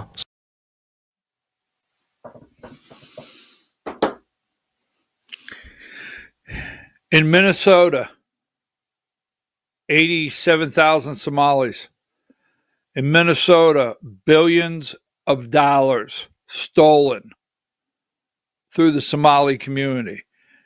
In Minnesota, Family Leave Act that covers illegals. In Minnesota, right? In Minnesota, voting, illegals being allowed to vote with a driver's license. In Minnesota, a sanctuary transgender state, gender dysphoria state. If you think you are something you're not, if you can get to Minnesota, it's a safe haven. It's a sanctuary state for trans in Minnesota. In Minnesota, we almost got Tim Walz for Vice President of the United States of America. So anytime a Democrat says we're not for illegals voting, bullshit. Anytime the Democrat said we're not approving waste, fraud, and abuse, bullshit. anytime Democrats say we think parents should be involved and we do not think you should take parents out of the decision where kids are concerned and their gender, bullshit. How much more bullshit do you want? So, right up there in Minnesota. Now, what's his name? Someone said this to me yesterday, and I know what's going to be said, but yesterday, Mike Lindell, I thought I had it here, Mike Lindell filed the paperwork to run for governor of Minnesota. Give me number 147, right? Give me 147. And this is what was said to me yesterday. All right. Trump calls Ilhan Omar garbage. It says Somalis should go back where they came from. Hell yeah. Hell yeah. Get the hell out of our country. Get the hell out. I can't seem to put my finger on it right now, but yesterday, Mike Lindell filed the paperwork. There it is, 122. And Mike Lindell filed the paperwork to run. Mike Lindell files paperwork to run for Minnesota governor. And someone had the nerve to say, I don't know about that. He's crazy. What? What? So vaccinations, that's being talked about today. I can't get into that. Let me see what I have before the Georgia Hour to make sure we don't forget. Let's see. Boom, boom, boom. I had a couple things here I want to make sure I show you. Let's see. Europe is collapsing. All right. Europe is collapsing. Don't have time for it right now, but let me show you something. They are in free fall. Macron is going all over the world trying to shore up Europe. Donald Trump is making deals all across. Look at this, 77 and then 78. Give me 77, right? India, Modi. This is the BB&C. Oil, defense, and geopolitics. Why Putin is visiting India. Number 78.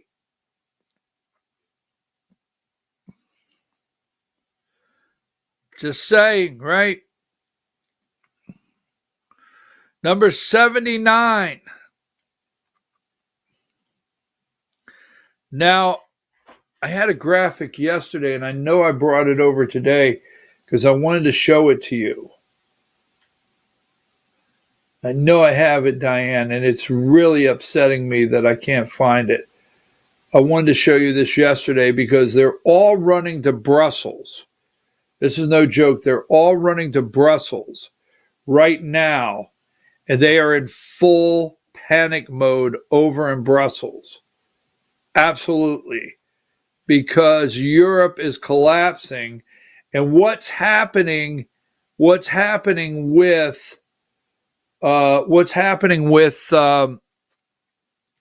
the discussions concerning a peace agreement or ending the war is nothing more than normalizing relationship with Russia. That's it. And Europe is freaking out, and Zelensky is freaking out because Donald Trump and the team are normalizing economic relationship, military plans for the future, sharing the Antarctic. Yes, everything. The Arctic, Antarctic, whatever. Bada bing, bada boom. And Russia, they're working out a deal now. Now, I want to say this right here. Let me show you something. Give me 66. We'll talk about this tomorrow. The U.S. data center power demand could reach 106 not gigawatts. That's back to the future, right? This is enormous. what's getting ready to happen. Number 67. This is absolutely enormous of what's getting ready to happen. Just enormous. Now, China, give me number 64. Is this China or is this China? Yeah. China's gas-fired capacity is expected to reach about 150 gigawatts. Now, that's proposals to grow to 200 by 2030. This is wild. Now, look, any day now,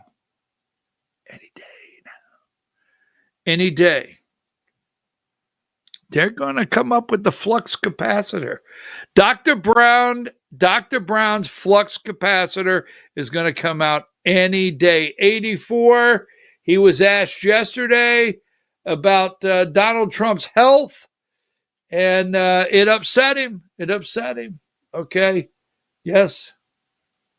Healthy debate. Besant he lost it over the question concerning Trump's health and maybe sleeping.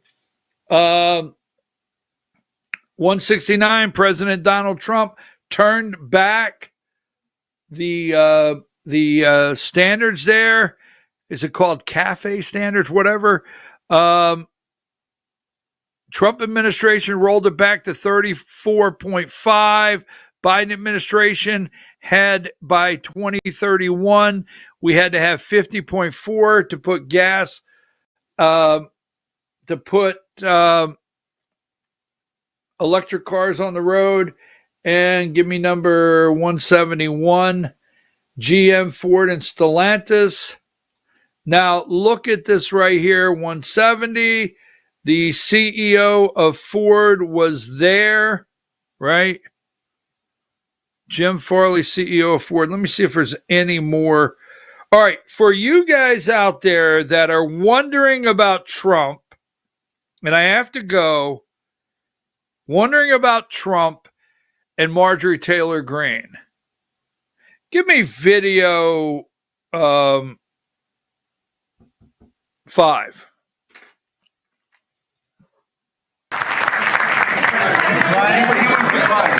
Mr. President, thank you. Once again, we love you, Brian. Oh, I love you too, Mr. President. I've always said he's a good man. Well, I appreciate that. I've always said you've tackled the three M's: mortgage, munchkins, and marriage. You've solidified all of those. I'll add motor vehicles to that now. Marjorie Taylor Greene's boyfriend. I've always said he's a good man. Don't fall for the BS. I'll be back at 10 o'clock for the Georgia Hour. Take us out of here, Diane.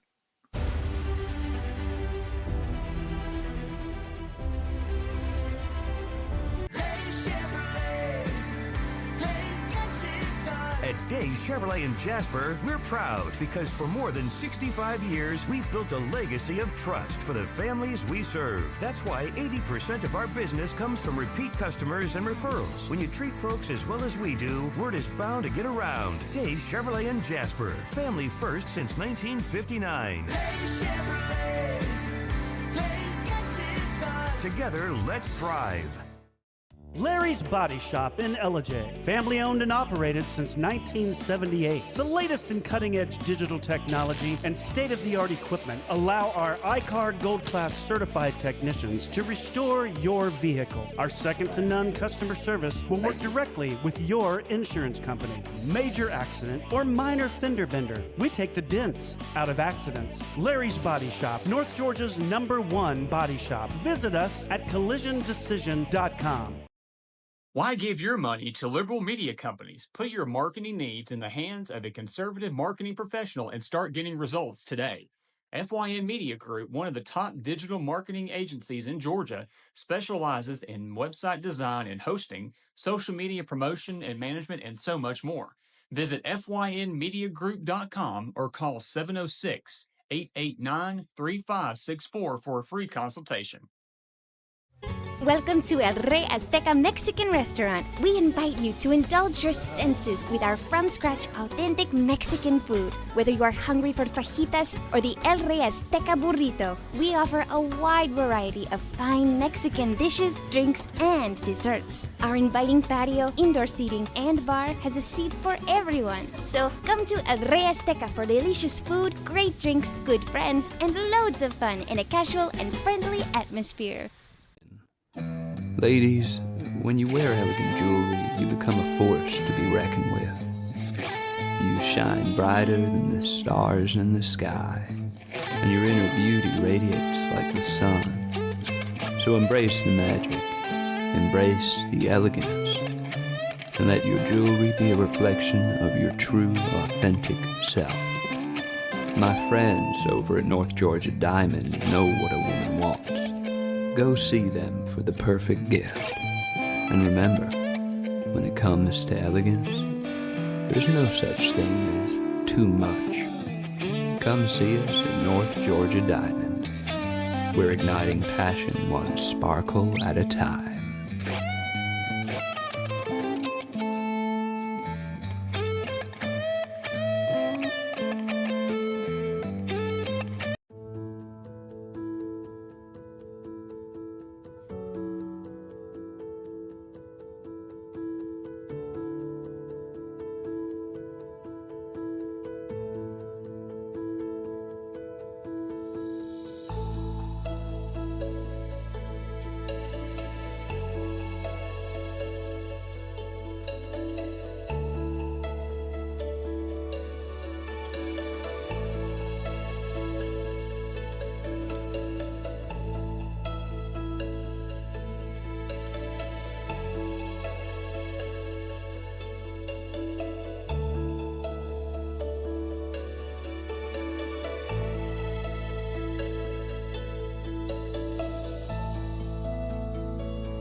In 1981, Reed Nicholson began selling tires out of an old barn in Mineral Bluff. Little did he know that he had just laid the groundwork for the most trusted names in automotive services in the Blue Ridge area. In 1997, Nicholson Tire Center became what it is today, holding the same values of faith, family, and great customer service. 2 locations to serve you, and the Blue Ridge location is currently expanding to offer fast service and the largest U-Haul provider in Georgia. Nicholson Tire Center, Blue Ridge, and Mineral Bluff. Knowing how to invest your money is harder than ever before. Dealing with stock market volatility, record debt, and terrorist attacks requires new thinking. At U.S. Asset Management, we can help you see the world more clearly so that you can move beyond the chaos and invest with confidence. Call us, visit us online, or drop by our office. U.S. Asset Management, helping you make better decisions with your money. Mesquite Grill, now offering online ordering for your convenience. Check out our new website at mesquitegrillbr.com. That's mesquitegrillbr.com. The great food and service you have come to expect, ready for you when you arrive. Open 7 days a week with a fully stocked bar and friendly service. Bring your furry friends with you and dine on our pet-friendly patio. Also, check out our catering options and let us prepare delicious food for your next event.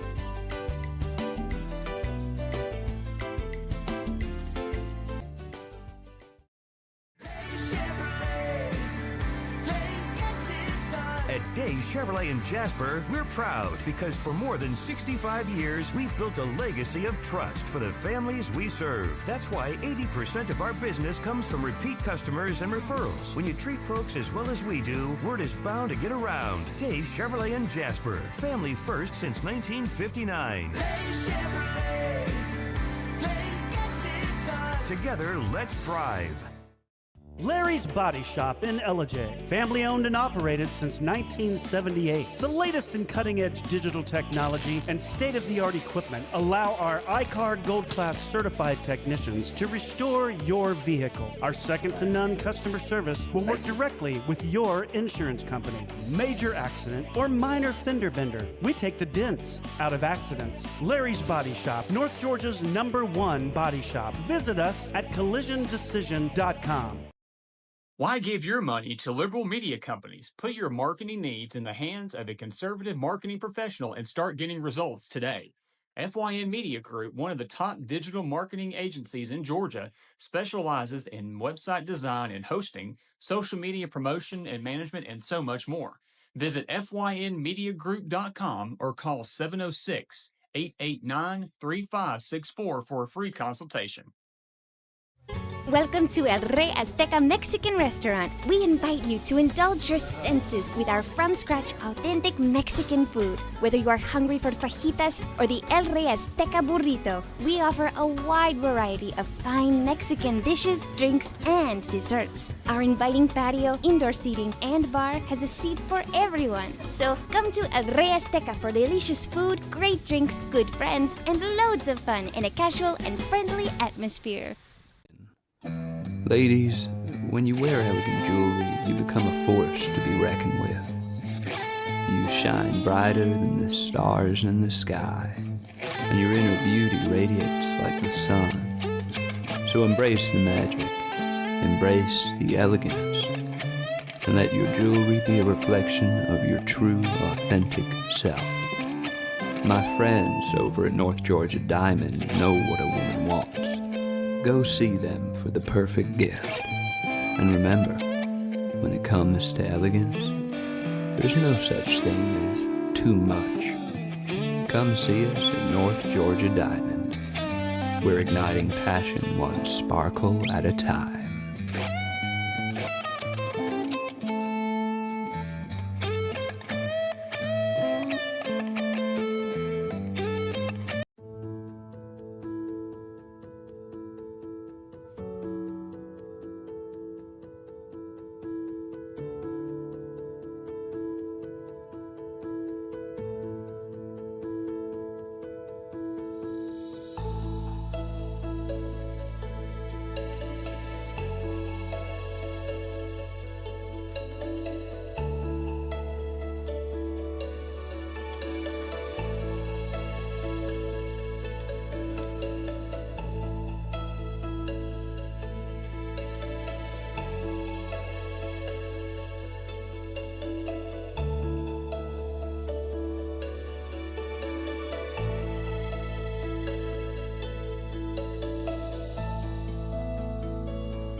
Hi, how are you? I'm your host, BKP. It is time for the Georgia Hour. It's time for the Georgia Hour, 10 a.m., Monday through Friday. It is 12/4/2025. The Georgia Hour brought to you by voiceofruralamerica.com. Hi, Diane. How are you? Now, couple very, I might do something. I mean, we're going to get to a lot of serious stuff today, but, you know, it is Christmas season, and the Viking dude of Cherokee, right? I don't know if you know the Viking dude of Cherokee. He got me all fired up. He sent me this video, got me all fired up. My TikTok algorithm, because, you know, if you get upset, you are, but I'm on TikTok. My TikTok algorithm is all pumped up with Georgia Bulldogs, right? All pumped up with Georgia Bulldogs. And I am waiting for 4:00 Saturday so we can roll over the tide and woof them. I am. And 94, we're going to get to serious stuff. 94, right? Today,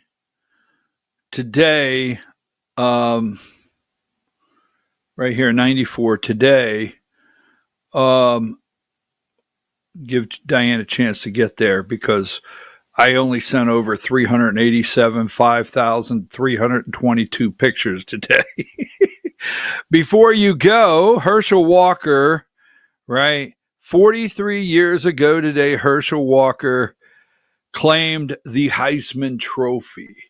Now, Diane, give me video 13. Now, we're going to get to a lot of serious stuff, so don't go nowhere. This is not going to be video football. Give me 13. Play just a little bit of this, and let me come back. I don't know how you have this set up. Who's that coming down the track? Who's that coming down the track? It's the mean machine in the red and black. Mean machine in the red and black. Nothing. Now, Noreen, that was for you. That was for you, Noreen. Now, I keep promising, but hold on. Let me try something, okay? Don't get upset with me. Come on. Every once in a while, we got to have just a tad of fun. Let me see if I get an answer here.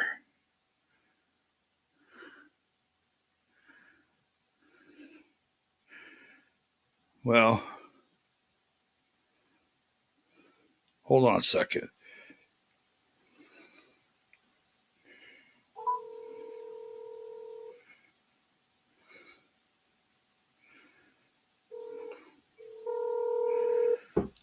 If I don't, we're cool. We'll go to something else here in a minute. If I don't get an answer, just a second. I promise we'll get into something. Because, Diane, I'm going to want number 92. Your call has been forwarded. All right. I'll try it again the person later. You're trying to reach is not available. I'm At gonna- the tone, please. I'm going to try it in a minute. All right. So let's get started here. Who's that coming down the tracks? That gets me fired up. So now give me number 92.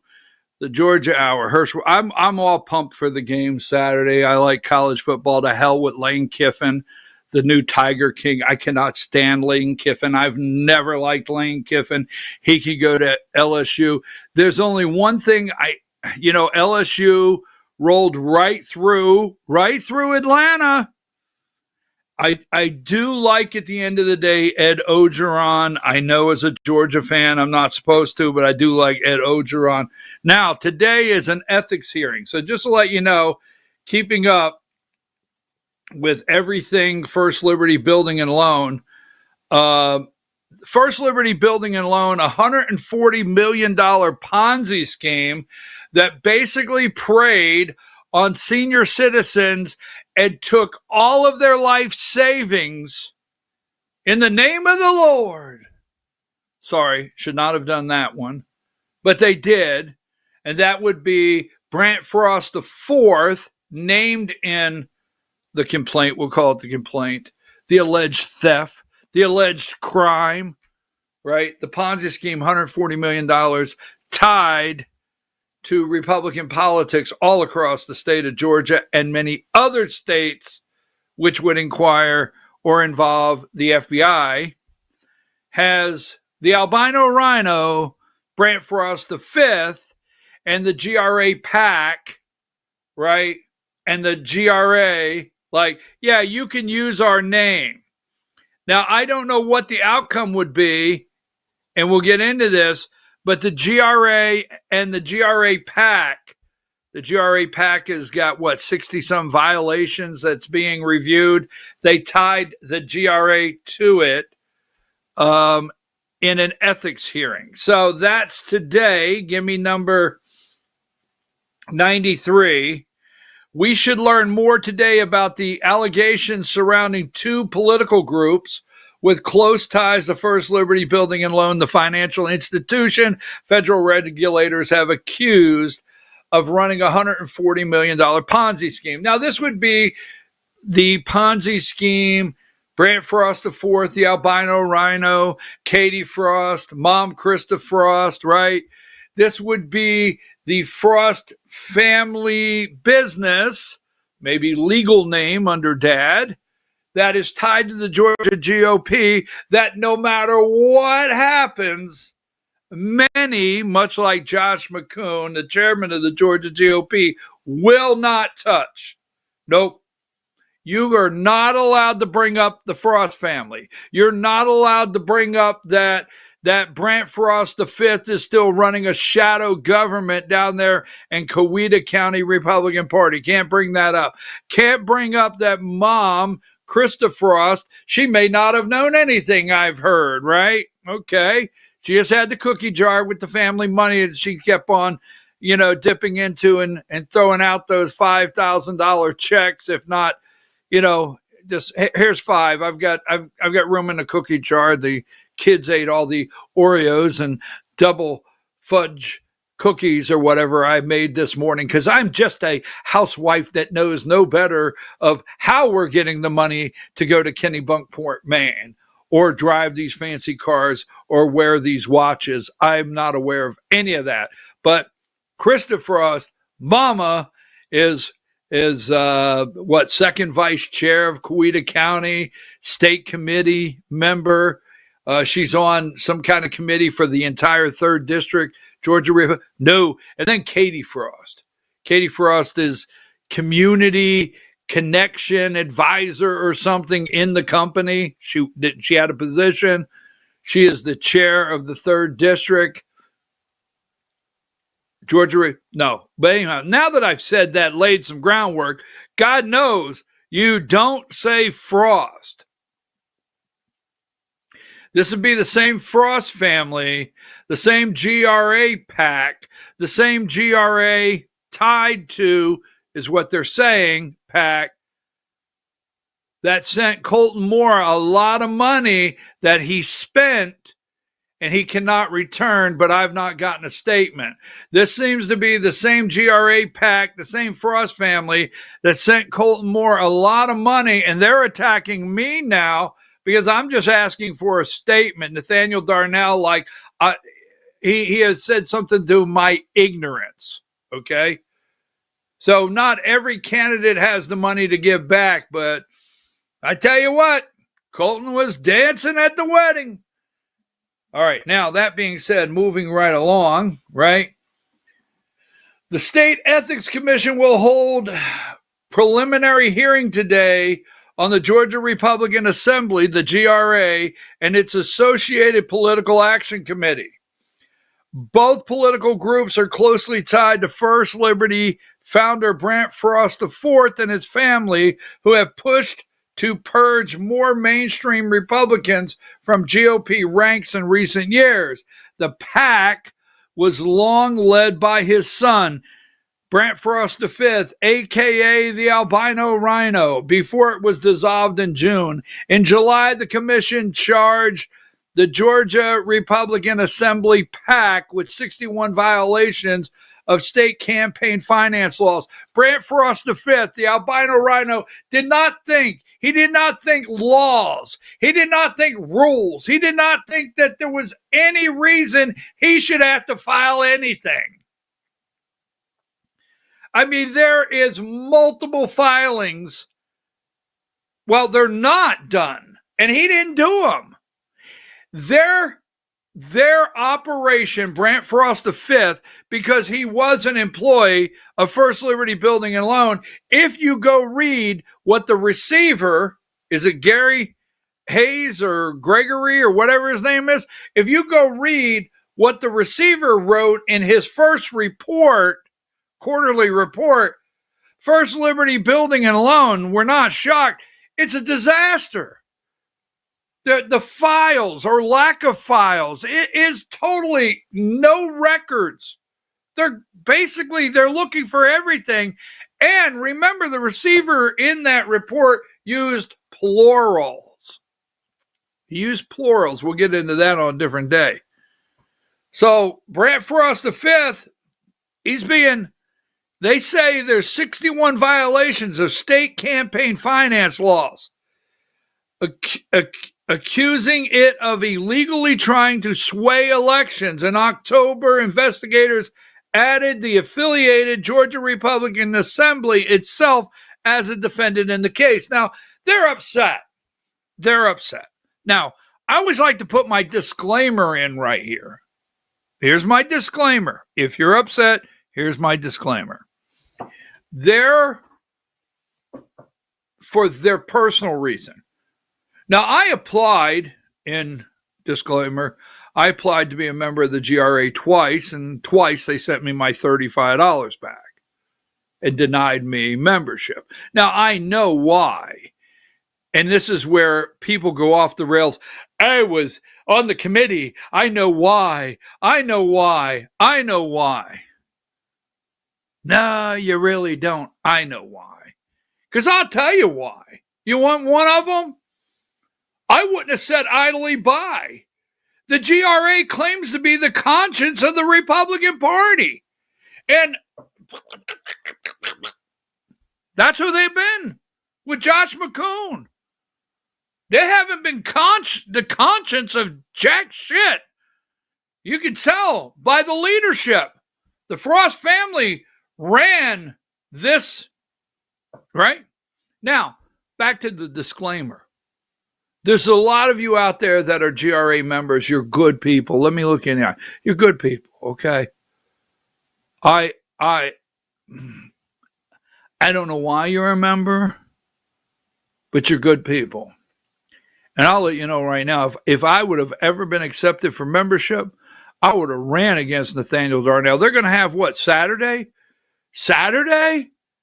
They've got a damn convention for state officers, and Nathaniel Darnell is unopposed? Well, if I was a member, Jack, I would oppose his ass in a heartbeat, because I actually like the GRA's points. They're 12 points or whatever they are that they have up for their conscience. I actually like those. Now, that being said, this is where I don't know what the outcome of this investigation is going to be. But the GRA PAC, which was totally controlled by the albino rhino, Brant Frost V. Now, I'm just going to look at you right now. Now, you've got a lot of money moving through the Frost family, $140 million to be a fact. But you got a lot of money moving, a lot of political money moving, a lot of power moving, right? And then you got the players in there, and you see the players. There's Josh McCoon. Now, wait a minute. We're not saying that there's any criminal activity. We'll leave that up to the investigators if there is criminal activity. I'm not saying it. But you have the power structure. You have the Frost. You have Frost the father, right? And you have a lot of money, a lot of influence, a lot of deals being made, a lot of bridge loans. Because you think of it just, here's what you're thinking of.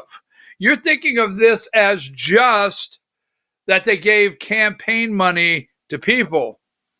But there's bridge loans that went to friends of a friend of a friend. Yeah, there's a lot of other avenues to this that you will see once the investigation is complete, and God knows how long that's going to take. But getting back to this, but you see the power structure, you see up there, you see, the people at the wedding, I call it the wedding, the GRA PAC, Alex, Nathaniel, Colton Moore. You see a power structure at the top of this organization. Okay? Now, they have the I didn't know. Now, I'm going to tell you right now, we have voiceofruralamerica.com. All right. And if you call me today and say, I want to open a political action committee, I want to name it Voice of Rural America PAC. Can I do that? Hell no, you can't do that. You think I'm just going to loan our name to you? Here's what I want. Now, these people know each other, so I don't know what the outcome of this is going to be. But I know why the GRA is angry. They're like, we're the GRA. That's the GRA PAC. It's like piercing the corporation. Really? Really? I mean, I do know that, like, next door is that corporation, and next door is that corporation, and next door is that corporation, right? Because the GRA PAC, my understanding is the GRA PAC address was the same as First Liberty Building and Loan office address, and Brant Frost V, again, once more, the albino rhino, was in charge of that, and everybody, Katie, Mama, I think Dad, Brant, they were all members of the GRA. Oh, yes. Oh, I was at a GRA convention, a nominating convention, right? Or an endorsement convention one time, actually, when I was running, and you couldn't get it was like a church row. You know, it was like a church row. And they, you know how they put the things on the end. The first two rows are reserved. I mean, there was so many frost. Accumulation was 6 to 8 inches. That being said, so this is today, and they're upset because the Georgia Republican Assembly has been named as a defendant. Alex Johnson, all of them. So I don't know. I mean, I know they're mad at me. I didn't do it. I didn't do it. I know they're angry at me. I mean, I've gotten some nasty messages, got nasty phone calls, all the above. So let's go here. So that's happening right now. We'll go with that. Now, let me get up to this one right here, the 14th District. I just want to go through this. Now, Marjorie Taylor Greene, number 53. Marjorie Taylor Greene. All right. She has not been, that I'm aware of, to D.C. this week. She's not been there. She is not. Okay,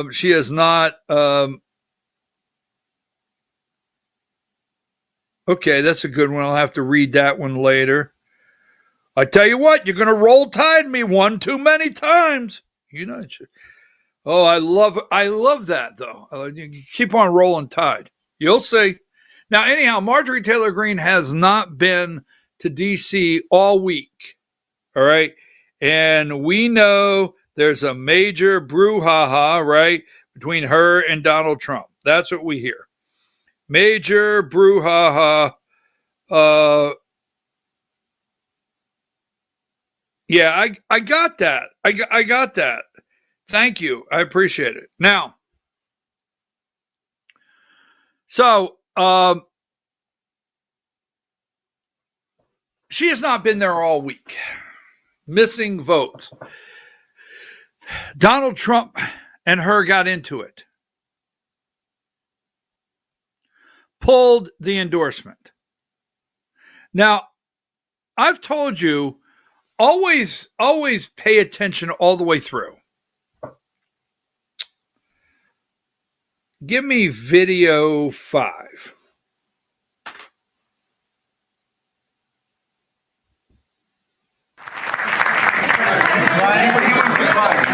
Mr. President, thank you. Once again, and we love you, Brian. Oh, I love you too, Mr. President. I've always said he's a good man. Well, I appreciate that. I've always said you've tackled the three M's: mortgage, munchkins, and marriage. You've solidified all of those. I'll add motor vehicles to that now. He's a good man. That's Marjorie Taylor Greene's boyfriend. And I've been asked, the only reason I want to put this up, because we're going to talk about the 14th District, And we're going to talk about all the rumors swirling that she may get in the governor's race of Georgia. I mean, it's rumors is swirling. And it's the year of the ladies, the GOP ladies. We've got Elise Stefanik is running for governor in New York. We have Nancy Mace running for governor of South Carolina. I mean, why would it be shocking for Marjorie Taylor Greene to be the governor of Georgia and break up the boys club? So there's been a lot of talk surrounding she may get in. And there's also, I feel, Donald Trump tried to put her in a corner, not so she would resign, but to back her off of announcing she would run. And someone sent me a message one day and said, I wonder if President Trump, if they're going to pull her boyfriend, Brian, if they're going to pull his credentials from the White House, the Oval Office, why do they let him in there? Because I've told you all along, it's not as though it's not as it appears. It's not. I'm telling you, it's not. That's Marjorie Taylor Greene's boyfriend, Brian. Now, wait a minute. This is the same Donald Trump that looked at a reporter and said, Piggy, all right, would debate, okay. This is the same Donald Trump that said to a reporter, a woman, right? What are you, stupid? You stupid, right? This is the same Donald Trump that said, hey, do you still stand behind Quill and Tim Waltz, a retard? Yeah, I do, right? Same Donald Trump. He doesn't mind doing the pointing and going after someone. So why, when the opportunity presented itself that Marjorie Taylor Greene's boyfriend is in the Oval Office, Brian, asking a question, he calls on him, and he always makes sure he calls on him. Why didn't he take that chance to say, are you as crazy as that damn Marjorie? Who the hell let you in here? You're fake. You're just like, why didn't he do that? But what did he say? I've always said you're a good man. I've always said MTG's got a good man. So don't play into or fall into what they're laying out. Don't do it, folks. And that's what I do here. All right. Now, take that down. So yesterday we had this happen, 47, 48. We had Cooper Jaggs, right? He's a nice young man. He really is. I didn't pick on him yesterday. I'm not going to pick on him today. I think he's a little too fond of the lipstick woman down in the 1st District. I wish he wasn't so fond of the lipstick lady down there in the 1st, but he is, okay. But Cooper put out this unofficial, I was just seeing what people thought on Facebook poll, right? He put this out, 47, 48. And we had yesterday, we're going to go right into the 14th District. And then yesterday, none other than Donald Trump, number 27, grabbed it. Now, who sent this to Donald Trump? That is the question, right? President Donald Trump grabbed it, put it out, right? And, and right behind that, let's see if I have it, right behind that, maybe I don't have it. Number 49, the great Burt Jones has taken the lead in the polls, the great Burt Jones. So who told him? And Burt Jones jumped on, threw it right out there. Now, Chris Carr wasted no time, because I'm going to tell you right now, the governor's mansion,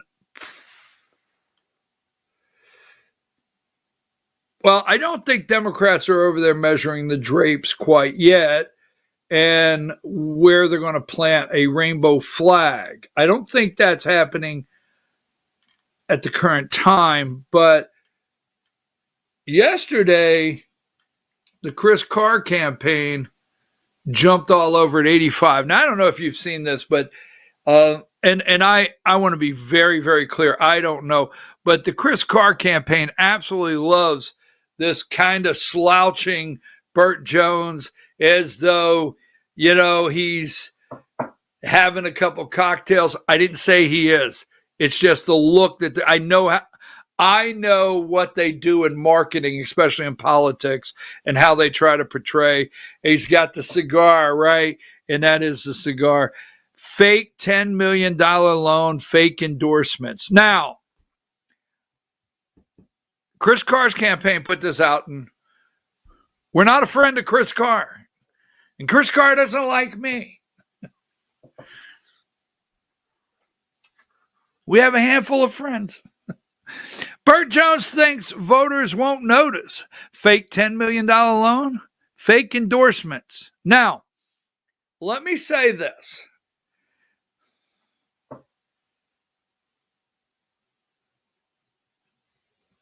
Burt Jones put out this long list of sheriffs across the state that endorsed him.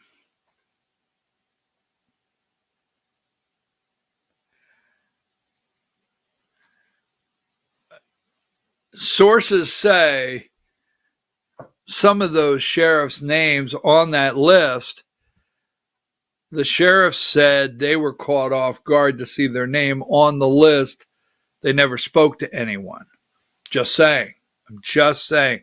This is politics, folks. This is politics. I mean, don't get into politics if you can't stand the sight of your own blood. It gets ugly. But that's what has been said.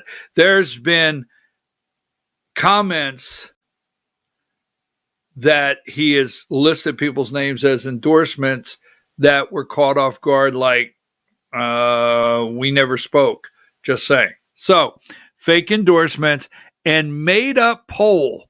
Georgia deserves better. So, as soon as that poll came out, they ran with that fake poll that Burt Jones is running with. So, I think the poll was put out by Donald Trump and Burt Jones to try to put the box around Marjorie Taylor Greene from not announcing. Now, 86. And I have to say this, not in a way it's not necessary, but I have to lay the groundwork because I don't want people to misunderstand, okay? Jackie Hardling does not like me. She does not, all right? But she is the new. Now, Jackie Hardling, Walker County GOP chair, all right? Highly participant in putting out false information about your host. Yes, I'll look her right in the eye. In fact, I have. I've looked her right in the eye, and I asked her why she was doing it, and I would do it again. This is not a hate. I don't hate Jackie Hardling. I'm actually very disappointed because I'd like to get along with her, but ball's in her court. Now, she is now, since Jim Tully left the 14th District GOP chair, she is now the acting, because she was first vice chair of the 14th District, and she's the acting 14th District chair, Republican Party in Georgia, Marjorie Taylor Greene's district. Now, she has a tough job. You guys need to keep an eye, and I want to know. If you hear anything in the 14th District, I want you to get it to me ASAP. Now, Jackie has a tough job. And my hopes are, and I'm going to build this up, local GOP sees danger in chaotic race. Now, we're going to come back to that one, Diane, but I want you to go here.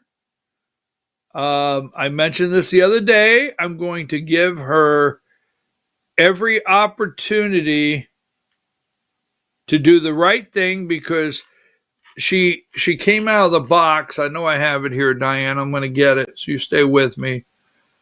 She came out of the box and she put a post out.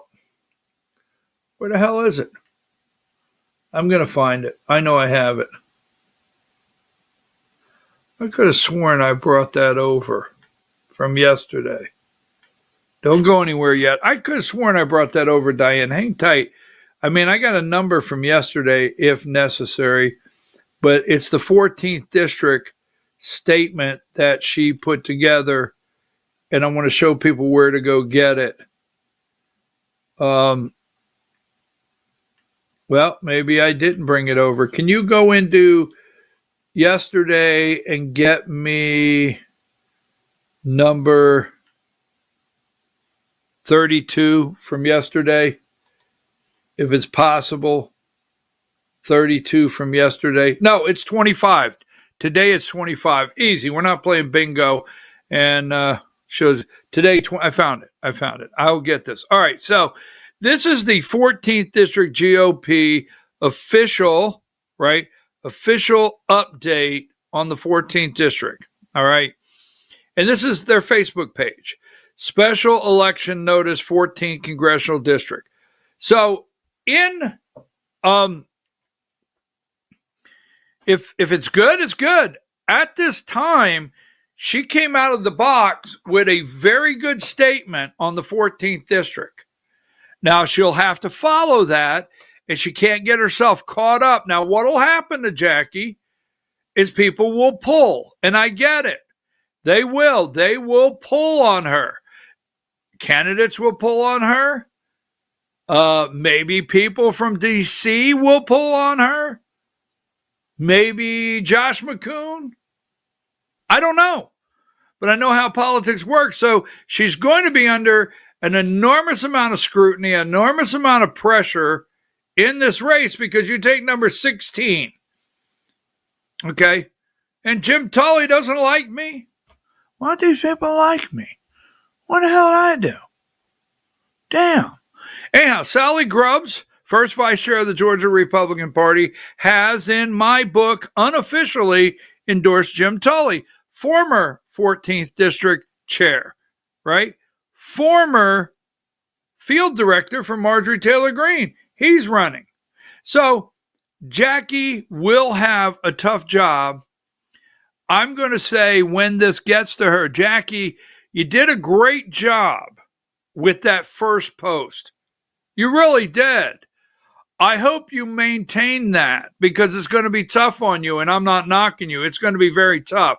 You're going to have one of the toughest jobs in the state, much tougher than Josh McCoon, the most duelist party chairman in the United States of America. That's duelist McCoon, right? Yes, duelist McCoon. He's like the old deputy dog. You remember, you remember Droopy? Remember Droopy? He's just, I don't know. So that being said, let's go back to the article because they leave some people out. Now you will be able to see, and I'm going to help do that with you. You let me know what you see, but go back to 86. Yeah, Josh McCoon is the most duelist. We have a Josh McCoon story coming up in just a minute. He's the most duelist chairman in the United States of America. He is. Local GOP sees danger in a chaotic race to replace Marjorie Taylor Greene. Now, here's what I want to say. You're going to start to see, as things filter down, who their pick is. There'll be a pick, right? You will see. You'll see. 86. Now, I do know there's about 4 that is working the Donald Trump endorsement team for Georgia. trying to get give me 87. GOP fears the Republican field to succeed. The suddenly resigning Marjorie Taylor Greene is expected to be crowded and unpredictable, but local GOP leaders are already sounding the alarm about what a wide open special election could mean. It's a deep red district that Greene carried with nearly 2/3 of the vote last November. So even the 14th district GOP issued an eyebrow-raising warning. Jackie did not issue an eyebrow-raising warning. She got out in front. She was proactive. Her and whatever team that she assembled, they were proactive. They seen this coming. They want to set the guardrails in the 14th district. I applaud proactive. I really do when it comes to things. All right. It's not warnings. It's just, here's what we're going into. Here's what's going to happen. You could go read it yourself. In a fractured field and a ununified Democratic front, a unified Democrat front could pose an unthinkable threat. So fewer Democrat candidates, more Republican candidates, greater danger that Republicans outcome, a crowded Republican field risks fracturing the GOP vote. So they are trying to lay the groundwork that there's a door open for a Democrat in the 14th. 88. Already much of the early chatter is circling around three potential Republican contenders. Katie Dempsey, Representative Katie Dempsey, District Attorney Clayton Fuller, and far-right State Senator Colton Moore. But the field could grow far bigger as Republicans side up a rare open seat. Now, I would be interested to see Donald Trump endorse Colton Moore when Colton Moore is tied to Donald Trump's nemesis, Thomas Massie. Now, I'm not attacking Thomas Massie, but Colton Moore has really internal ties to Thomas Massie, Donald Trump's nemesis. So I would find it interesting if Donald Trump endorsed him, knowing if he went to Congress, he would be probably a second Thomas Massie against Donald Trump. Now, I don't know that, but if I was to guess, if Colton Moore went to Congress and Thomas Massie called him up and said, we're going to stand against Trump on this one, I think Colton Moore should be asked that question. What would he do? So that being said, which brings us back to the 14th District GOP's plea for caution of a hopelessly split field that leaves it open. We strongly encourage prudence, discipline, and strategic thinking during the process. Now, the AJC has grabbed this, chopped it up, and spinning it into something that is really, it is going to be a chaotic field. There's going to be a lot of people. This is not the 10th district, the best congressional district in America money can buy. We'll show you that one with no opponents whatsoever in an open seat. You can't make this up, but the 14th will, okay?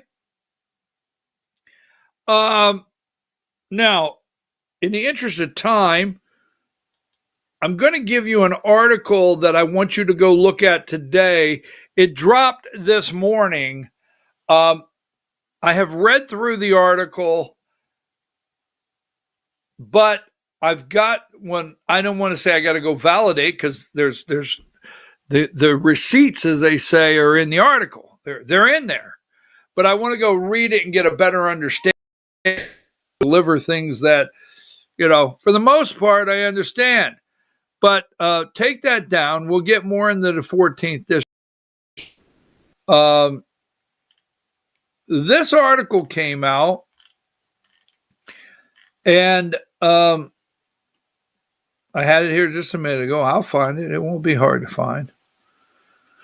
Oh, I got to take a deep breath. What the hell? Oh, give me 44. Don't forget, we just got to show you this, right?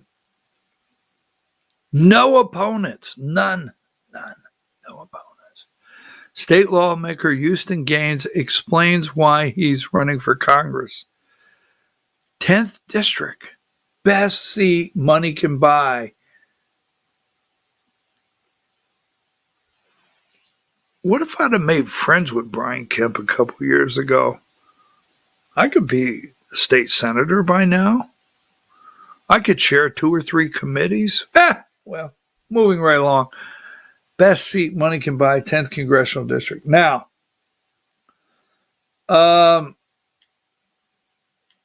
where's it at? I have it here.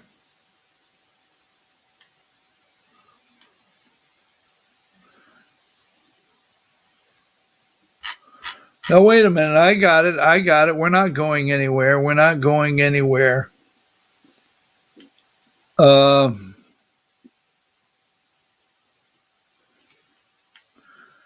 While I'm looking for this, have I told you recently? No, I better not say that. If I know I have it. Hold on. There it is. Bing, 83. Now, I'm going to give you some general information here, just very general. And I want you to go read this today. All right, the Georgia Record. This is William Quinn, a.k.a. Bill. Oh, I wanted to do this. This is William. Now, William, I think he was up all night on this one. Because I have to tell you, it is deep, deep, deep, okay? Now, Josh McCoon is the general counsel for the Technical College System of Georgia. So Josh McCoon is a state employee. Josh McCoon is making a couple $100,000 a year. I'm not lying to you. This dude's bringing in a couple $100,000 a year. Friend of Kemp. He is the Georgia Technical College general counsel. He's in charge. And man, is he making the money. Now, the one thing about this part of Josh McCoon is you go back that when he first got the job and look at the progression of how much he has received in raises and travel benefits. That's right. He's not in the ACA. He's not on the Affordable Care Act. Anyhow, so that's number one. He is general counsel. He is a licensed attorney in the state of Georgia. His job is general counsel at the Technical College System, pulling in a lot of money. Second,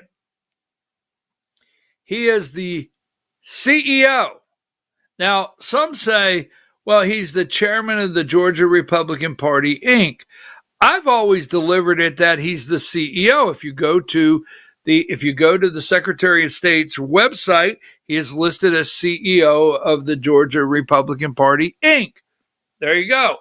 So he is chair/CEO of the Georgia Republican Party, Inc., a nonprofit.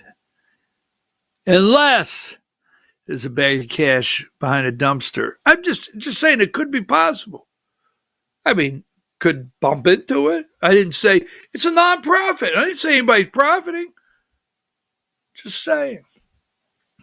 Maybe I should put that in 2 different sentences. Bag of cash. I'm just saying. Just saying. Just saying. You never know. Anyhow, so he's a chair. Now, the receipts are in this article that William has. Why would an attorney working for the state of Georgia also be defending criminal defendants against the state of Georgia? Right? So let's just say you get pulled over by the state of Georgia. Right? by the state of Georgia. Criminally. Anything that you get in trouble for, if it's got any kind of criminal action and it's in the DA's office, the DA is the state of Georgia, right? So if you're over here and you're in trouble, you got a DUI, just saying, and you go to court, over here is the state of Georgia. The state of Georgia is your district attorney. So what, if you get into this article, the Georgia Record, and you go through it, because I'm going to go through it with a fine-tooth comb today. It dropped about 7 a.m. or 6:30 this morning, and I'm trying to get everything ready for a 3-hour show. So I did review it. But is Josh McCoon an active attorney on some cases that are still active in the state of Georgia, along with, is that his side?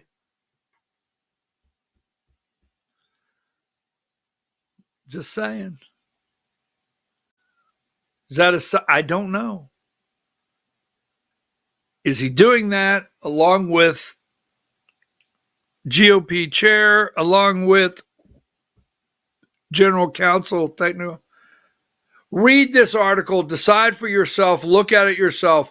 Now, I will tell you this. I've looked at enough of this and other things that I'm so nervous about 2026. I immediately call and have over and over for Josh McCoon to resign immediately from the Georgia Republican Party, Inc. He needs to resign immediately. You have to have leadership going into 2026. I mean, we have pretty much a mess. We just got our rear ends handed to us. Now, he thinks he went and he's grinning from ear to ear, number 43. I mean, many things make him grin. Josh, you better not have. No, not going to say it. Not going to say it. I'm not going to say it. Not going to say it. But he grins from ear to ear anytime it looks like, well, he hangs out with, well, by the way, that guy, there's Burt Jones, and this Rusty Paul, right? A lobbyist, Sandy Springs. Now he is over there backslapping that Rusty Paul, a nonpartisan position, but Rusty Paul portrays himself as a Republican in a bipartisan win the other night, Sandy Springs. But he wasn't out gripping and grinning. Easy on the gripping there, Josh. He wasn't out gripping and grinning the night that the lights went out in Georgia. Yeah, the power. The night the power went out when we got two public service commissioners lost. He wasn't gripping and grinning that night. So read the article. It's out there. Let me see what else I have in Georgia right now. Here's my opinion. Well, isn't everything your opinion? Well, number 11, my opinion is this guy got set up, right? Jaquan got set up. Number 8, they're going after Blueberry here, right? Go to 17 and then 8 if you don't mind. Diane's going to I'm going to get in trouble, right? That was a setup.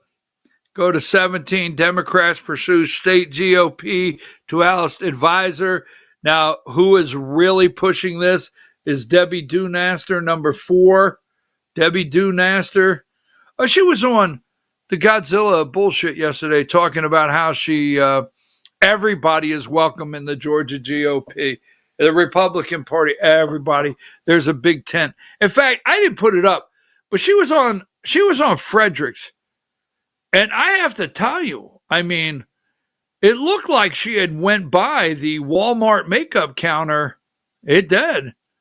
It looks like she has gone by the Walmart makeup counter, and she borrowed a tube of lipstick from the Red Lipstick Bandit down there in the 1st District.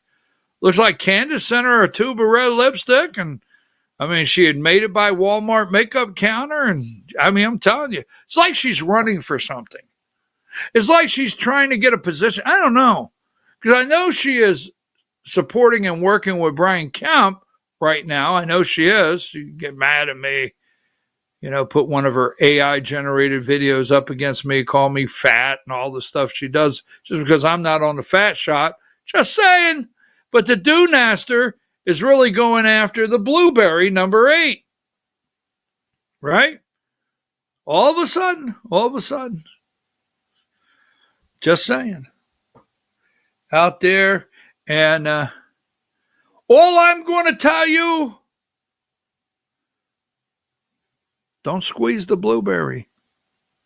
Josh, that goes for you. Also, Travis, that goes for you. Goes for all of you out there. Don't squeeze the blueberry. Just saying. Send him to the juicing room. Take that down. Now, don't forget number 9. There's a deal. There is a deal in Georgia. Don't forget. Right? And if all else fails, pray. Number 3. As Marty says, if all else fails, pray. So let me see. I'm going to try this again. All right, take that down. I want to try this one more time.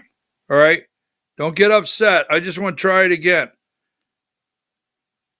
Don't get upset with me. I want to try it again because of the Georgia game.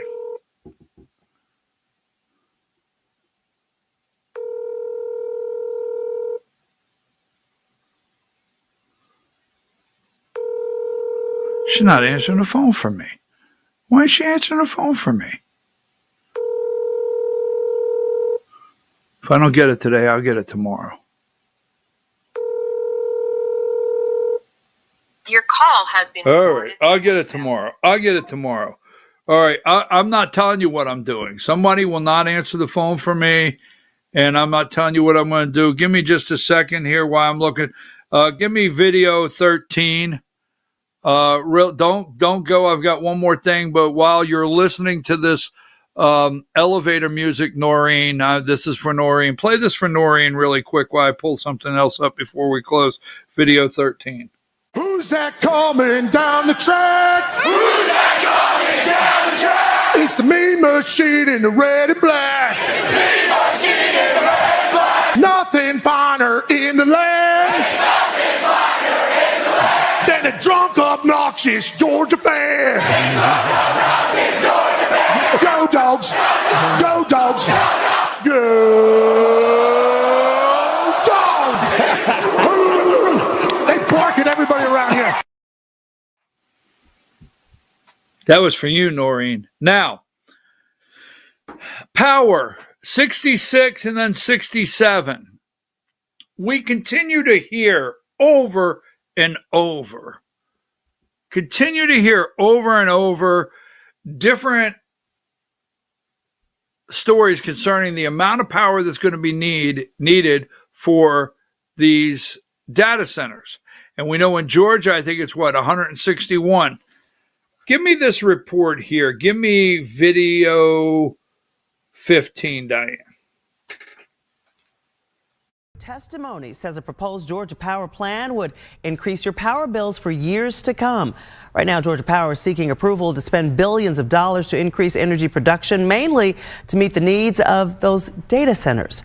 Michael Dowden is in the newsroom, and Michael, Georgia Power says customers won't see the burden, and these plans are needed. Georgia Power says without the plan, well, the state could fall behind when it comes to energy needs for years. However, the Public Service Commission staff says the utility company is overestimating its energy needs, and it could end up costing you money. We all use it. power to light our past, present, and future. There's so much uncertainty here. On the table is a Georgia Power plan to increase energy production by nearly 10,000 megawatts. That's roughly equivalent to 9 Plant Vogtle nuclear reactors, mainly to meet the needs of customers like data centers. And if the data centers don't come, the company still gets to get the money from their ratepayers, and that's us. Liz Coyle is with Georgia Watch and points to staff testimony saying the current plan would add $20 to your bill and that Georgia Power overestimates future demand. So instead, the staff says the commission should only approve a portion of Georgia Power's build-out. And it's what the staff is saying, look, let's balance the risk. But in testimony, Georgia Power says the staffers are inaccurate and misleading by not taking into account potential downward pressures on pricing.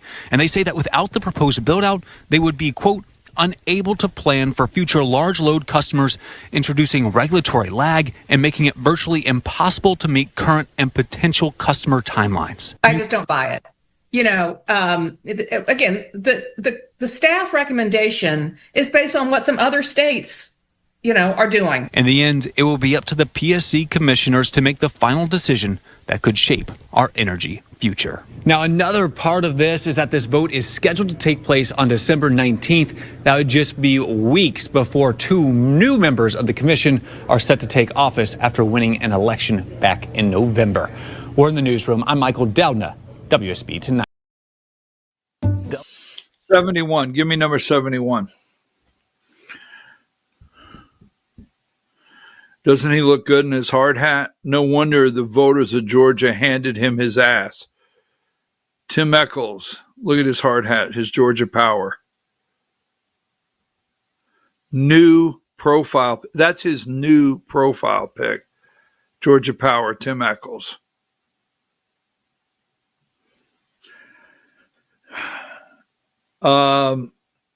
They're getting ready to hand us, I mean, you can't make it up. They're getting ready to hand us an enormous, the power needs 161. I'll go into it a little more tomorrow. I do want to talk about that. I can't talk about, let me just quick reminder, 25. I won't stay there. I just want to show you to go read this. And we're asking Jackie Harling in the 14th to maintain this focus and stay strong and don't let them pull on her as the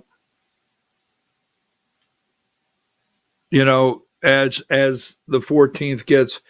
And while we're looking at the 14th, don't forget number 44, the best money a district can buy, the 10th district.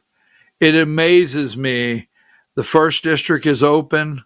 How many Republicans are in that race?